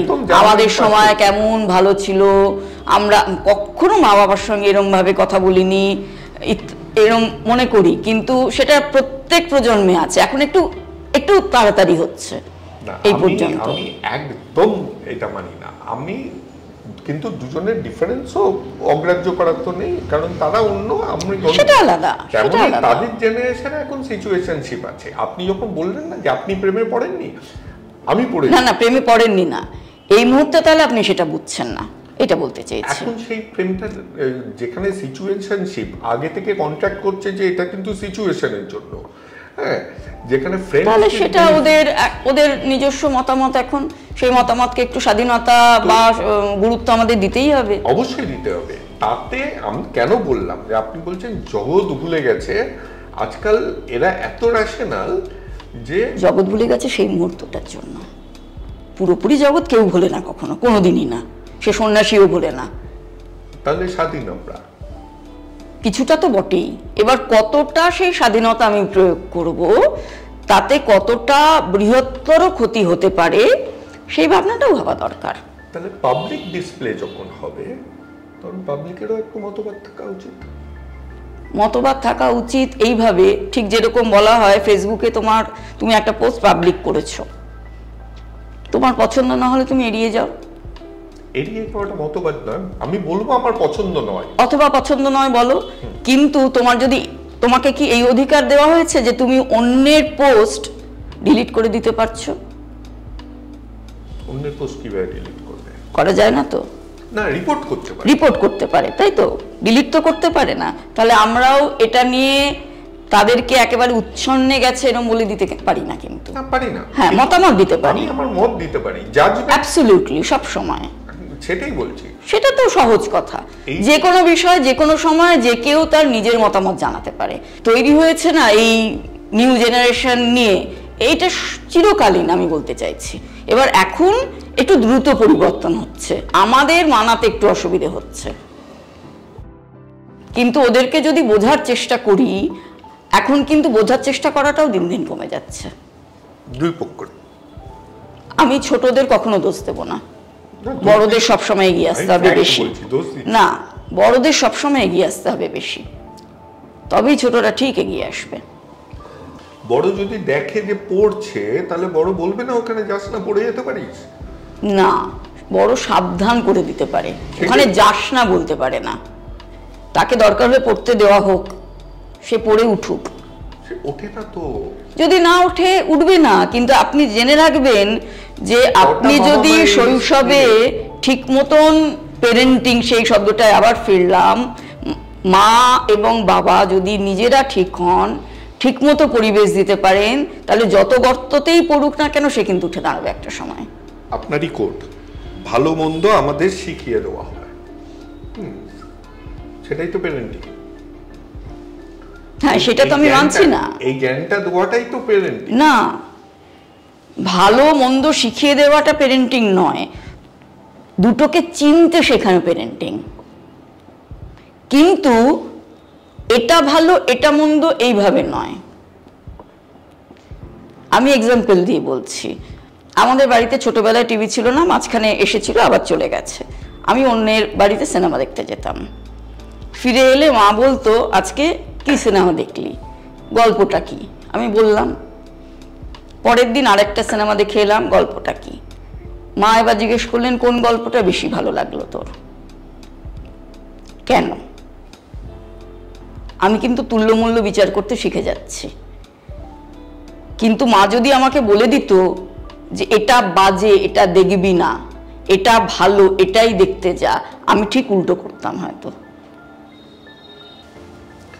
নাই, বেদ পড়তে না দিয়ে যে আমাদের ভুল বুঝিয়েছে।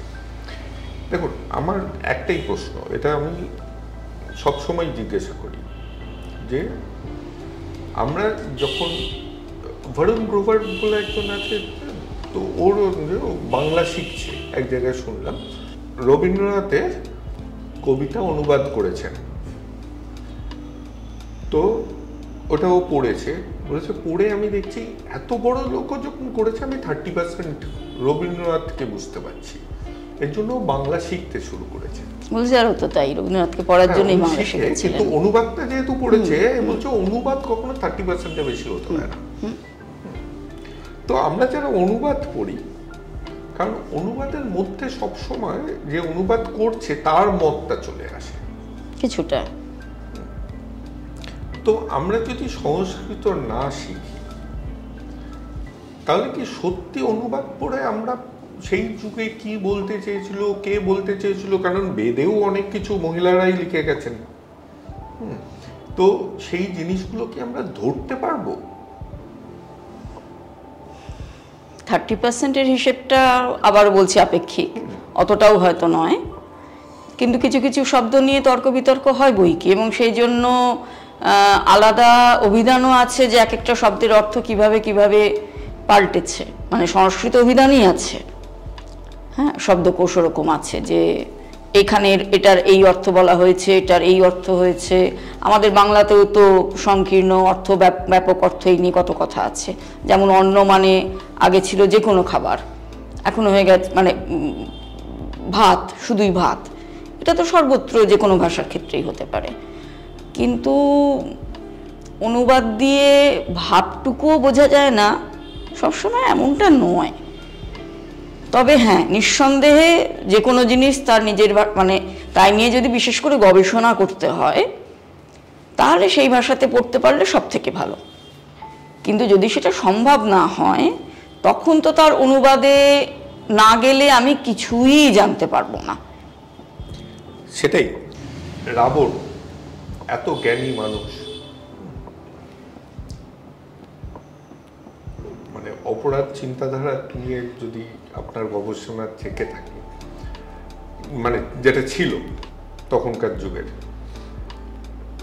এত জ্ঞানী মানুষ, এত সোনার লঙ্কা, মানে ধরতেই হবে সে রাজা হিসেবেও খুবই ভালো ছিল, তাহলে তার কিসের আকাঙ্ক্ষায় আমি ছেড়ে দিলাম যে এটা লেখাই ছিল, মুক্তি পাবে, এইসব জিনিসগুলো বাদই দিলাম।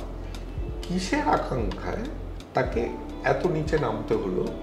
আমি অপরাধ মনটা বোঝার চেষ্টা করছি যে কেন মনে হয়। এবার যদি রামায়ণের পুরোটা ধরি আর কি, মানে উত্তরকাণ্ডকে তো অনেকে প্রক্ষিপ্ত বলেন, ওই প্রক্ষিপ্ত অংশটাকে ধরে যদি পুরো রামায়ণটাকে ধরি, তাহলে সেই প্রক্ষিপ্ত অংশে রাবণের একাধিক মেয়েকে ধর্ষণের কথা বলা আছে। সীতা কিন্তু প্রথম এবং শেষ নন, মানে সীতাকে ধর্ষণ করতে পারেননি, কিন্তু মেয়েদের প্রতি রাবণের যে একটা ভয়ঙ্কর ভোগ বা লোলুপতার মানসিকতা, সেটা কিন্তু বহুবার দেখানো হয়েছে, যদি প্রক্ষিপ্ত অংশকে আমরা আসল অংশ বলে ধরি। আবার প্রক্ষিপ্ত অংশকে আসল না ধরলে রামের সীতাকে নির্বাসন দেওয়ার কথাটাকেও আবার ধরা যায় না। হ্যাঁ, এবার আমার যখন সুবিধা হবে আমি ওটাকে নিয়ে রামের নিন্দে করব। রামের নিন্দা করতে আমার এমনিতে আপত্তি নেই, কারণ আসল অংশেও রামের সম্পর্কে অভিষেকের সময় এমন কিছু কথা আছে যাতে রামের রাজ্যলোভের মানে খুব সুন্দর স্পষ্ট বিবরণ পাওয়া যায়। কিন্তু আগে হচ্ছে ওই প্রক্ষিপ্ত অংশটাকে ধরবো কিনা এটা নিয়ে কথা। ধরলে রাবণের আরো অনেককে ধর্ষণের কথা আছে। আর জ্ঞানীগুণী এবং সঙ্গীতজ্ঞ মানে যে সে মেয়েদের প্রতি শ্রদ্ধাশীল হবে, সঙ্গীত জগতে বা সাহিত্য জগতে, অধ্যাপনা জগতে, নাট্য জগতে কোথায় আমরা তার প্রমাণ পাই? উল্টো প্রমাণই তো বেশি পাই। আমি এখন কিছু প্রশ্নই করব, আপনার শুধু উত্তরটাই জানতে চাইছি যে আজকের আইন অনুযায়ী ধরুন একজন স্বামী কিংবা বয়ফ্রেন্ড যেই হোক, সে যদি ত্যাগ করে তার স্ত্রী এবং তার গার্লফ্রেন্ডকে চলে যায় এবং তার স্ত্রী আত্মহত্যা করে, তাহলে কিন্তু অ্যারেস্টেড হয়। অ্যাবেটমেন্ট অফ সুইসাইড এখন মানে সুইসাইড কি এখন আত্মহত্যা বোধহয় এখন ইয়ে নয়, আত্মহত্যা নয়, আত্মহত্যার প্ররোচনার জন্য, মানে যে আত্মহত্যা করেছে তাকে আর ধরবে কিভাবে, মানে অন্যজনকে ধরে যে আত্মহত্যার প্ররোচনা দিয়েছে। এখনো কি সেই আইনটা আছে? একটু চেঞ্জ হয়েছে না? এই তো কিছুদিন আগে কয়েকজন মডেল পরপর আত্মহত্যা করলো, প্রত্যেকটা বয়ফ্রেন্ডকে অ্যারেস্ট করেছিল, যাদের সাথে লিভ ইন করতো। আচ্ছা, কারণ আমাদের বাবা মারা তো ক্লোজার চায়, ওই রকম দুঃখের সময় সব সময় বলে যে ও প্ররোচিত করেছে, কিন্তু খুন নয়, প্ররোচনাতেই অ্যারেস্ট হয়। তো আমার প্রশ্নটা হচ্ছে যে দুটো সন্তান দিয়ে যদি একজন মহিলা তার স্বামীকে ত্যাগ করে, যে কারণেই হোক, এবং তার স্বামী যদি তাতে প্রাণত্যাগ করে, তাহলে কি আমরা সেই মহিলাকে বলবো যে তুমি খুব স্ট্রং নারী, ইন্ডিপেন্ডেন্টলি? কারণটা জানবো না? কারণটা তো মৃত্যুর থেকে বড় কারণ তো হতে পারে না। হতেই পারে প্রেমের, না প্রেমের মৃত্যুটা দৈহিক মৃত্যুর থেকেও অনেক যন্ত্রণাদায়ক। আমাদের ডাইং ডিক্লারেশনকে সব সময় সত্যি ধরা হয়, যে মৃত্যুর সময় কেউ মিথ্যা বলে না। তেমনই মৃত্যুর দুঃখ যার জন্য সে আত্মহত্যা করছে, সেই দুঃখটাকে কখনো মানসিক যন্ত্রণা, মানসিক অপমান এবং প্রেমের মৃত্যু যদি কেউ দেখে, তার থেকে যন্ত্রণার আর কিছু হতে পারে না। প্রেমের মৃত্যুটা তো প্রমাণিত নয়, মৃত্যুটা প্রমাণিত না, প্রেমের মৃত্যুও প্রমাণিত। যখন আমি যুদ্ধের সময় আমার ভাই অজ্ঞান হয়ে গেছে বলে বলছি যে বউ তো অনেক পাবো, ভাই আর পাবো না, ওই চিরঞ্জিতের ডায়ালগের মতন। বা যখন সীতা হেঁটে আসছেন, প্রথম কথা বলা হলো যে সীতাকে হেঁটে আসতে বলো, সীতা হেঁটে এলেন, তখন রাম বললেন যে আমার কাজ ছিল ব্রাহ্মণকে ধ্বংস করে তোমাকে উদ্ধার করে দিয়েছি, এবার তুমি যাকে খুশি বিয়ে করে নাও, চাইলে লক্ষণ আছে, সুগ্রীব আছে, বিভীষণ আছে, তাকে খুশি বিয়ে করে নাও, তোমাকে আমি আর বিশ্বাস করি না। সবার সামনেই বলেছিলেন কথা, গল্প অনুযায়ী। সেটা কি প্রেমের মৃত্যু নয়? তারপরেও আবার ঠিক আছে, তারপরেও আবার ফিরলেন। ফেরার পরও শুধুমাত্র অযোধ্যার বাসীদের কথায়, রাজ্য লোভে সীতার সঙ্গে তো তিনিও চলে যেতে পারতেন, যে অযোধ্যার জন্য আমি এত ভাবলাম, সেই অযোধ্যার মানুষ আমার স্ত্রীকে সন্দেহ করছে, সীতাকে, যাকে নাকি মা বলে ডাকে, তাহলে আমিও থাকবো না। এইখানে এই জিনিসটাতে না, আমি সচিন তেন্ডুলকরের বাবা যখন মারা গেছিল তখন মনে হয় ফেরেনি দেশের জন্য, সে তখন তাকে বাহবা দিয়েছিলাম আমরা। আবার রোহিত শর্মার ছেলের জন্য যখন রোহিত শর্মা ইন্ডিয়া টিমকে জয়েন করলো না, তখন তাকে বললাম যে এই তো দেশের জন্য পার্সোনাল জিনিসটাই কি বড় হলো, তুই দেশের জন্য খেলবি না। এইখানে কিন্তু অন্য কথা শুনছি, যে লোভ, দুজনেই কিন্তু তখন আরো কিছু রান করে নিতে পারতো। আর মানে রোহিত শর্মা তো ক্যাপ্টেন ছিল তখন, তার মানে ক্ষমতার লোভের জন্য তো তার যাওয়া উচিত ছিল। তো এই জিনিসটাই আমি বুঝতে পারি না, যে আমরা কেন আপনার মতে রামকে ক্ষমতা লোভী বলছি। তার কারণ তার হিস্ট্রি আছে। 14 বছর ছেড়ে দিয়েছিল ক্ষমতা, 14 বছর ছেড়ে দিয়েছিল তো বাবার জন্য, বাবার কথার খেলাপ করবে না বলে। কিন্তু সেই বাবার কথাতেই বাবা যখন জানতো ভরতকেই রাজা করতে হবে, বাবা জানতো, কিন্তু তাই ভরতকে যেই মামার বাড়ি পাঠিয়ে দিল, মামার বাড়ি পাঠানো মাত্র রাজ্যে ঘোষণা, মানে সভায় ঘোষণা করলো যে কালকেই রামকে যুবরাজ পদে অভিষিক্ত হবে। কেনই তারা?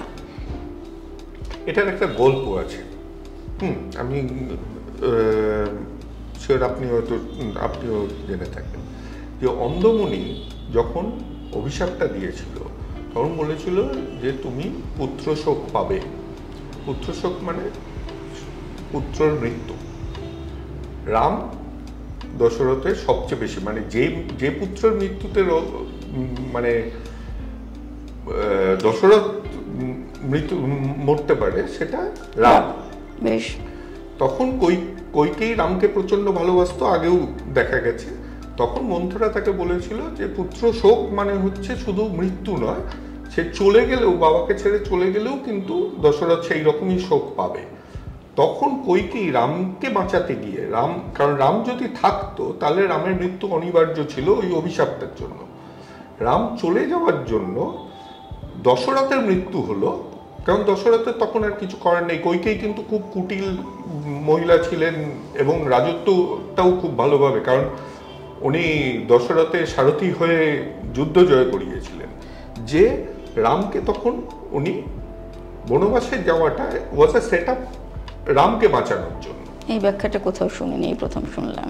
না, এই ব্যাখ্যা আমি আপনাকে দিয়ে দিতে পারি, যে রামকে বাঁচানোর জন্য এই জিনিসটা করেছিলেন। তাহলে তিনি যখন ভরত যখন এসে মাকেও মারতে গেল, কারণ সেই কথাটা বললেন না কেন? ভালো সন্তানকে কেউ চেনে না, জানে যে ভরত কখনো, মানে কইকেয়ী জানেন যে ভরত কখনো সিংহাসনটা নেবে না, সিংহাসনটা রামেরই থাকবে, কারণ ও ভরতকে চেনে। হ্যাঁ, তাহলে তো কন্ট্রাডিক্টরি হয়ে যাচ্ছে। ভরত যখন নেবেই না, তখন তিনি কেন এরকম একটা কাজ করলেন? রামকে সরিয়ে দেওয়ার জন্য। আচ্ছা, সেটাও হলো। তাহলে ভরত যখন মাকে মারতে গেল, শত্রুঘ্ন আটকালো, কইকেয়ী কেন একবারও কথাটা বললেন না? কারণ কইকেয়ী ভিলেন হয়েছিল, এই কুটিলতাটা উনি দেখিয়েছেন, না হলে রামকে বাঁচানো যেত না। কিন্তু দশরথের মৃত্যুর পর তো রাম সত্যি কথাটা বলে ফেলতে পারতেন কইকেয়ী। তখন তো সময় দেওয়া হয়ে গেছে, মানে হলেও কইকেয়ীর মুখ দিয়ে একবারও কেন এই কথাটা বেরোলো না যে ভাই আমি এই কারণে কাজটা করেছিলাম? কারণ ততক্ষণে সে, যাই হয়ে যাক না কেন, ভরতকে বোঝাতে তো উনি পারতেন, ওদের দুজনের সম্পর্কটা তো আবার ভালো হতো না। ওইটা তো স্যাক্রিফাইস করেছেন না। এটা তো ভাবনা চিন্তার ব্যাপার হয়ে যাচ্ছে। ব্যাখ্যাটা কিন্তু আছে কোথায়? আচ্ছা, আমি আপনাকে পাঠিয়ে দেব। তো এবার আমার সীতা নিয়ে, কারণ আপনি অনেক সময় বলে সীতার স্ট্রং ক্যারেক্টার, এবং আমিও সেটা মানি, কিন্তু আমার মানে দেখুন, যখন যুক্তি নিয়ে কথা হয় তখন সবাই নিজের পরিধিতে যুক্তি না, কিন্তু রাম সীতাকে খুব যত্ন করেই নির্বাসনে পাঠিয়েছিলেন, এমন জায়গাতেই পাঠিয়েছিলেন যেখানে কিন্তু জানতেন যে সীতা কষ্ট পাবেন না। মানে শারীরিক কষ্ট পাবেন না, কিন্তু মানসিক যে ধাক্কাটা, যেমন ধরুন আমি অনেক আগে চলে আসি এবং যদি ইতিহাসের ক্যারেক্টারকে ধরি,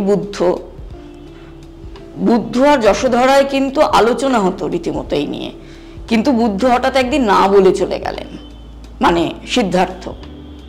এই না বলে চলে যাওয়াটা যশোধরাকে ধাক্কা অনেক বেশি দিয়েছিল। রাম যদি সীতাকে বলেই কাজটা করতেন, সীতার কতটা ধাক্কা লাগতো বা সীতা কিভাবে নিতেন আমরা জানি না। আপনার নিজের মুখের কথাই সীতা প্রচন্ড ঝগড়ুটে ছিলেন। হ্যাঁ ছিলেন তো সীতার সাথে হয়তো সবসময় আলোচনাটা করার মতন অবস্থায় থাকতো না। হ্যাঁ, কিন্তু আলোচনা করার চেষ্টা তো করতেন। অন্যদিকেও বলছি, কারণ সীতার যে ঝগড়ুটে ছিলেন মানে আবার সারা জীবন শুধু ঝগড়াই করে গেছেন এমন কথাও বললে চলবে না। ফ্যামিলি, যেটার জন্য ম্যারেজ, যেটা আমাদের বিবাহ তৈরি হয়েছিল যাতে পরিবার হইতে, সীতা হয়তো বা বনবাসেও জয়েন করেছিলেন নিউক্লিয়ার ফ্যামিলি, শ্বশুর বাড়ি থেকে দূরে থাকার জন্য, কিছুটা তো বটেই। হ্যাঁ, তো সেই জায়গাটাতে সীতাও একটু সেলফিশ টাইপেরই মহিলা ছিলেন বই। একে সেলফিশ বলা যায় কি? ঠিক। বাবা মার থেকে তার আগে না, তার আগে সীতা 10 বছর অযোধ্যায় ছিলেন বনবাসে যাওয়ার আগে, যতদূর আমার মনে পড়ছে। তারপরে তার যদি মনে হয় যে রাম থাকবেন না যেখানে, সেখানে আমি একা থেকে কি করবো, আমিও তোমার সঙ্গে যাই, তাহলে কি তাকে সেলফিশ বলা যায়? সেলফিশ দায়িত্বটা এই জায়গায় আমি ওই একজন, সে তো স্বামীর দায়িত্ব গ্রহণ করছে। কারণ এটা নিয়ে না অনেক সময় এক সাংবাদিকের সাথে কথা হচ্ছিল, এক মহিলা সাংবাদিক, যে অনেক সময় মানে সেন্সিটিভ জায়গায় আজও মহিলাদের যেতে দেওয়া হয় না, মহিলা সাংবাদিকদের। কারণ যদি কিছু হয়ে যায়, মানে আবার সেই ওভার প্রোটেক্টিভনেস, কেন যেতে দেওয়া হবে না? অবশ্যই যাবো। আমার শুধু একটাই প্রশ্ন হচ্ছে যে ওইখানে পুরুষ গেলেও আহত হতে পারে, কিন্তু একটা মহিলা সাংবাদিক যদি আহত হয়, তাহলে আবার দোষটা এসে কার ঘাড়ে দেয়? এডিটারের ঘাড়েই আসবে, কেন যেতে দেওয়া হয়েছে। রাতে কাজ করার অধিকার এই আমাদের বিপিও ইন্ডাস্ট্রিতে মহিলাদের পুরোপুরি আছে, কিন্তু যদি কিছু অঘটন ঘটে, কারণ ওই যেটা বললাম আমাদের মধ্যেই তো পিশাচেরা ঘুরে বেড়াচ্ছে, তাহলে কিন্তু সেই মানসিকতা পাল্টাতে হবে আমাদের, এখনো সেটা আলাদা কথা। কিন্তু যদি কিছু ঘটে তাহলে অফিসকেই আবার টানাটানি করা হবে, এই জিনিসটাও আছে। সেটা দুপক্ষের ক্ষেত্রেই, আহত হলে দুপক্ষের ক্ষেত্রে এডিটোরিয়ালকে সমান রেসপন্সিবিলিটি নিতে হবে, কিন্তু মেয়েটি যদি ধর্ষিত হয় তখন অবশ্যই একটা এক্সট্রা রেসপন্সিবিলিটি চলে আসে। আপনারই কথায় কুমারী পুজো নিয়ে আপনার কিছু মতবাদ আমি দেখছিলাম, তো এই দুর্গাপুজোয় যে কুমারী পুজো, তো সেটা যেই শুনি একবার। আচ্ছা, প্রথম হচ্ছে কুমারী পুজো আবার তন্ত্রমতের পুজো, ঠিক আছে? পুরোহিত দর্পণেও সেই কথা বলা আছে। 1 থেকে শুরু করে প্রত্যেক বয়সের কুমারী আলাদা আলাদা নাম, আলাদা আলাদা পুজো। যেমন 1 বছর বয়সের কুমারী পুজোতে কুমারীর নাম সন্ধ্যা, দ্বিতীয় ক্ষেত্রে বোধহয় সরস্বতী, তৃতীয় ক্ষেত্রে কি একটা ত্রিধা মূর্তি, এরম করে করে অপরাজিতা ইত্যাদি অনেকগুলো নাম আছে। 16 বছর অবধি থাকলেও মূলত ওই তন্ত্র গ্রন্থগুলো আছে, তন্ত্রশাস্ত্রগুলো আছে, তাতে বলা হয় বারবার যে 10 বছরের অধিক কুমারী পূজা না করাই ভালো। এবং সেই কুমারীর শর্ত হলো পুষ্পদর্শন যার হয়নি, পুষ্পদর্শন মানে রজস্বলা হওয়া। তো যেখানে এখনো আমাদের দেশে বহু ক্ষেত্রে মেয়েদের বিয়ের সময়ও বাসসজ্জায় বা ফুলসজ্জায় সাদা চাদর পেতে রাখা হয়, যে মিলনের পর রক্ত যদি না পড়ে তার মানে মেয়েটি আগে থেকেই কোনো যৌন সংসর্গ করেছে এবং তার জন্যে তাকে বার করে দেওয়া পর্যন্ত হয়। সেখানে একটা বাচ্চা মেয়েকে পুজো করছো, তার সঙ্গে তার মাসিক হওয়া না হওয়ার কি সম্পর্ক? বলা হচ্ছে সে পুষ্পদর্শন যতক্ষণ না করছে সে তার মধ্যে দৈবী ভাব আরো প্রবল থাকছে, তাকে পুজো করলেই আরো ভালো ফল পাওয়া যাবে। কেন? দুটো কিন্তু অন্য, হাইমেন আর অক্ষতজনীর কথাও বলা হয়েছে। এবার মানে চাদরটা পাঠা হয় হাইমেন। হ্যাঁ, রজস্বলা পিরিয়ড, হ্যাঁ, কিন্তু সেই সময় হয়তো যখন তৈরি হয়েছে জিনিসটা তখন এটা নিয়ে হয়তো ওই ধারণা ছিল না, কিন্তু এই দুটো ক্রাইটেরিয়ার কথা বলা হয়েছে। সেই সময় সেরকম ভাবে যদি দেখি, আমাদের এত হরমোনাল ইনজেক্টেড ফুডও খেতাম না। 10 বছরে কি সত্যি মানে রজস্বলা হতো মেয়েরা? হতো বা না হতো, ক্রাইটেরিয়াতে তো তাই বলা আছে। হ্যাঁ, কারণ 10 বছরের নিচে রজস্বলা হয় না। হ্যাঁ, কিন্তু তারপরেও বলা হচ্ছে যাতে ওটা দেখা হবে রজস্বলা হয়ে গেলে তাকে কুমারী হিসেবে পূজা করা যাবে না। হ্যাঁ, কিন্তু সেটা তো মানা হয় না। হ্যাঁ, হয়তো ভীষণভাবে মানা হয়। বেলুর মতো আপনি হাইমেন চেক করে? হাইমেন চেক করবে কেন? পিরিয়ড হয়েছে কিনা সেটা তো দেখে। 8 বছরে করে।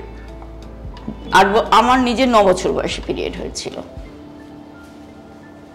ঠিক আছে, কিন্তু একটা পিরিয়ডের সঙ্গে যেখানে এখনো পিরিয়ড নিয়ে কি ভীষণ ট্যাবু আছে মেয়েদের মধ্যে, মানুষের মধ্যে, সেখানে আমি ধুমধাম করে একটা বাচ্চাকে পুজো করছি যার অন্যতম ক্রাইটেরিয়া হচ্ছে সে তখনও পুষ্প দর্শন করেনি বা রজস্বলা হয়নি, তবেই সে পবিত্র বেশি।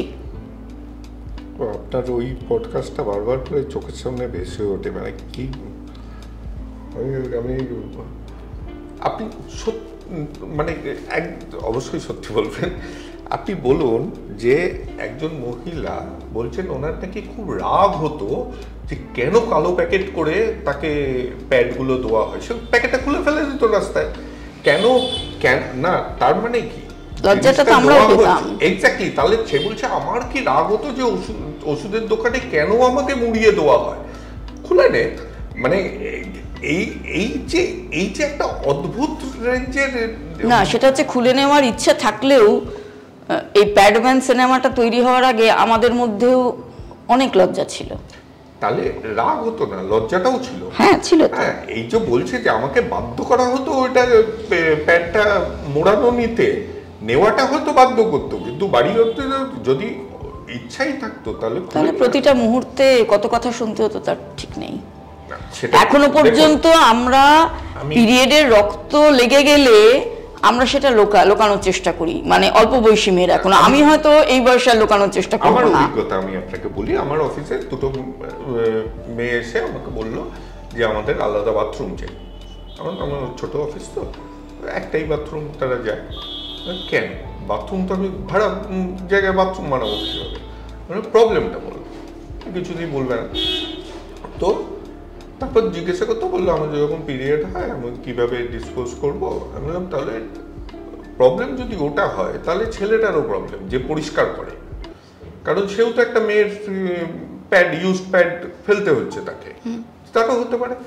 তাহলে এই প্রবলেমের জন্য আমি একটা তখনকার দিনে, মানে আমি বলছি প্রায় 8 বছর আগে, একটা বিন পাওয়া যায় যার মধ্যে প্যাড ঢুকিয়ে দিলে জেল ফর্মে থেকে যায়। আমি খুঁজে খুঁজে বের করলাম।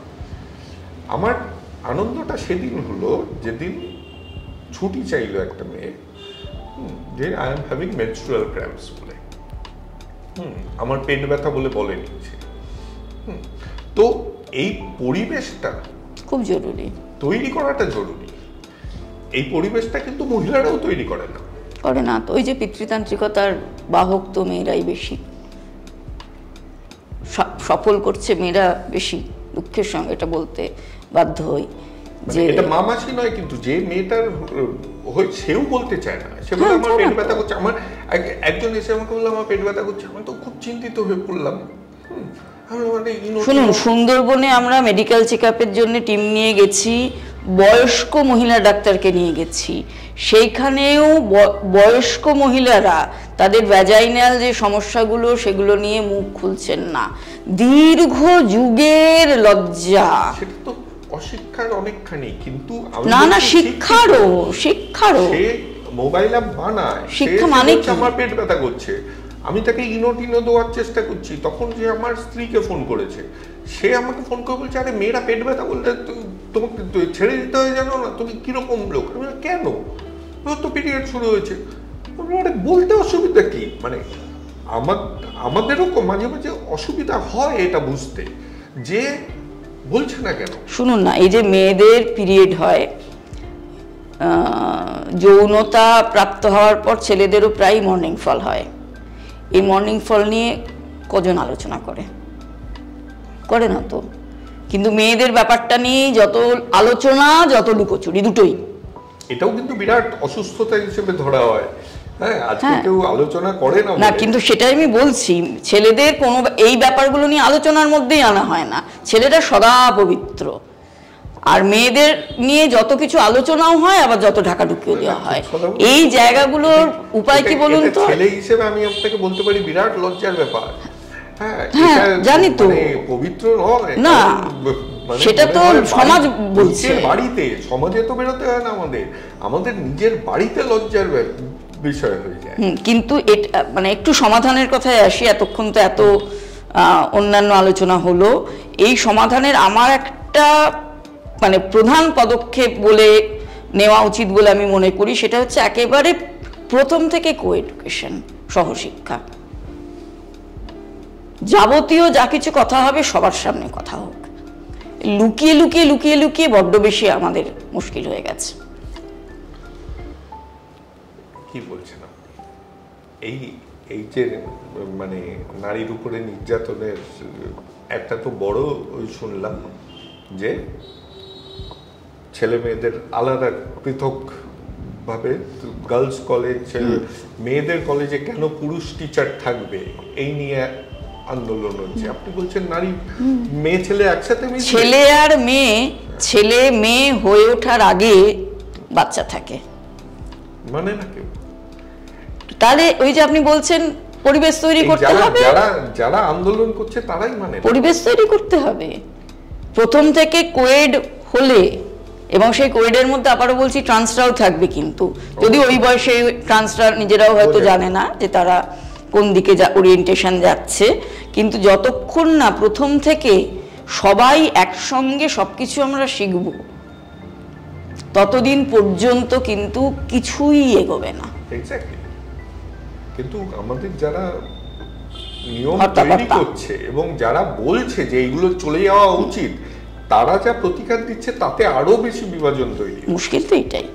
ওই জন্যই বলছি, শাস্ত্র ওই সময়ও শাস্ত্র, নিয়ম নীতির শাস্ত্র, এই সময় যারা তৈরি করছেন তারাও কিন্তু তারাও শাস্ত্রই লিখছেন এবং অদ্ভুত নিয়ম কানুন তৈরি করছেন। এবং যে কোনো সময় যে কোনো শাস্ত্রে যা কিছু বর্জনীয় একেবারে চোখ বন্ধ করে বিসর্জন দিন, এবং যেটুকু ভালো পুরনোর মধ্যে থেকেও নতুনের মধ্যে থেকেও আমরা রাখি, সংযোজন করি, ব্যাস। শুরু তো করি কথা বলতে। এই যে আলোচনাটা আজকে আপনার সঙ্গে আমার হলো, বা আপনি আমার সঙ্গে করলেন, এই যে এত প্রশ্ন, আপনি এমন অনেক কিছু প্রশ্ন করলেন, আপনি মনে হয়তো অন্য কিছু মানেন কিন্তু আমাকে প্রশ্ন করার জন্য অন্যরকম প্রশ্ন করলেন। এই ধরনের কথাবার্তা যত বেশি হবে, যত ওপেন এয়ারে হবে, যত স্কুল কলেজে হবে, তত ভালো। হবে কি, কারণ এখনো হবেটা শুধু আপনি আর আমি বলছি, মানে যারা বলছে তারা চুপচাপ বলছে। এই এগ্রি টু ডিসএগ্রি এটার মতন সামাজিক ব্যাধি আর হতে পারে না। মানে এটা আমরা বলতে থাকছি যে যারা মানে খুব জোরে চিৎকার করতে পারে না, তারা বাঁচার জন্য এই এগ্রি টু ডিসএগ্রি বলতে, কিন্তু তারাই কিন্তু যদি বলতে শুরু করতো না, সমস্যা হয়তো বদলাতো। হয়তো হবে, সময় লাগবে, কিন্তু এই জেনজি হয়তো দেখবেন অনেকটা এগিয়ে গেছে, এগিয়ে যাবে। শেষ করার আগে যে কয়েকটা জিনিস নিয়ে এসেছিলাম, যেটা ওই বলছিল পায়ের কাজটা লক্ষ্য করো। হ্যাঁ, একটা জিনিস, এটা আমার তরফ থেকে একটা বই লিখেছিলাম। আচ্ছা, তো কয়েকজনকে উপহার দিতে ভাল লাগে। যে এটা হচ্ছে কলকাতার পরিবহন ব্যবস্থার একদম শুরু থেকে। আচ্ছা, মানে কলকাতার পাবলিক ট্রান্সপোর্ট তো এখনো মানে দেশের সবচেয়ে ভালো হিসেবেই ধরা হয়। তো তার একদম ওই টলি নালা কাটা থেকে, যেটা ওভারফ্লো করে গেল, সেই টলি নালা কাটা থেকে স্ন্যাপি মানে যে অল ইলেকট্রিক যে ক্যাব, তাদের পুরো হিস্ট্রিটা ডকুমেন্ট করার চেষ্টা করেছি। আর এই মণিপুরা আয়ুর্বেদা, এরা হচ্ছে এসেনশিয়াল অয়েল বেস প্রোডাক্ট বানায়। আচ্ছা এরা আমাদেরকে হেল্প করে এইসব আচ্ছা। করার জন্য। তারা অবশ্য তাদের ক্যাটালগও পাঠিয়েছে, সময় মতো দেখে নিতে পারেন। হ্যাঁ, আর বাথ সল্ট, আচ্ছা আর নিমের একটা ফেস ওয়াশ, এটা একদম পিওর গাছের নির্যাস থেকেই নেওয়া। আচ্ছা বেশ। বাথ সল্টের একটা অদ্ভুত জিনিস ঢুকিয়ে রাখি, অদ্ভুত জিনিস আমি জানলাম, এদের থেকেই জানলাম। আমি তো জানতাম বাথটাব নেই, বাথ সল্ট কেন হয়ে যায়। তা বললো না, এই বাথ সল্ট বালতিতেও যদি গরম জল করে বাথ সল্ট দিয়ে যদি পা ডুবিয়ে থাকা যায় তাহলে অনেক রিল্যাক্সিং হয়। আচ্ছা আমি মনে মনে এটাই ভাবছিলাম।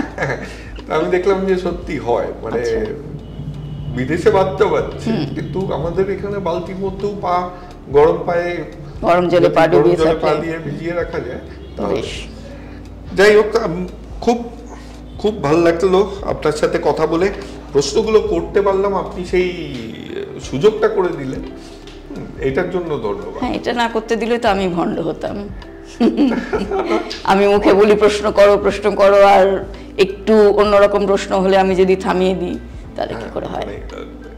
তো প্রশ্ন করা যদি বন্ধ হয়ে যায় তাহলে আমার মনে হয় যে কোনো দিকেরই অন্ধবিশ্বাস শুরু হয়ে যাবে। একদম, যেটা চলছে সারা দেশ জুড়ে। হ্যাঁ, আজকাল কিছু সায়েন্টিস্টও বলছে যে না, এই জিনিসটা নিয়ে প্রশ্ন করে ফুৎকারে উড়িয়ে দিচ্ছে, কিন্তু তাদের কাছেও এভিডেন্স নেই। সেটাই, জানার তো সত্যিই কোনো শেষ নেই এবং প্রশ্ন করে করেই জানতে হয়। আর রোজ নতুন নতুন জিনিস বেরোচ্ছে।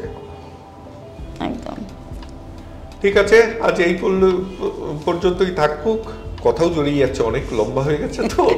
তো আপনারা দেখবেন, বন্ধুদের দেখাবেন, কারণ এই কথাগুলো সবার জানার খুব প্রয়োজন। কারণ আমরা কিছু জিনিস ভুল জেনেছি, কিছু জিনিস জানিনি, নিজের মনে ধারণা করে নিয়েছি। যে ধারণাগুলো, আমি অনেক কিছু বলছিলাম, সেগুলো হয়তো বা কিছু আমার আগেই জানা ছিল উত্তরগুলো, যেগুলো ঝালিয়ে নিলাম। কিন্তু ওই প্রশ্নগুলো করা জরুরি, কারণ আমরা যখন রিসার্চ করেছি অনেকে এই প্রশ্নগুলো করেছে, যাতে তারা তার মানে উত্তরটা জানে না, তো এর জন্য করার দরকার পড়েছিল। আপনারা সবাই মিলে দেখলে খুব ভালো লাগবে। আর আপনাকে ধন্যবাদ, নমস্কার। আমার তরফ থেকেও ধন্যবাদ প্রশ্ন করার জন্য।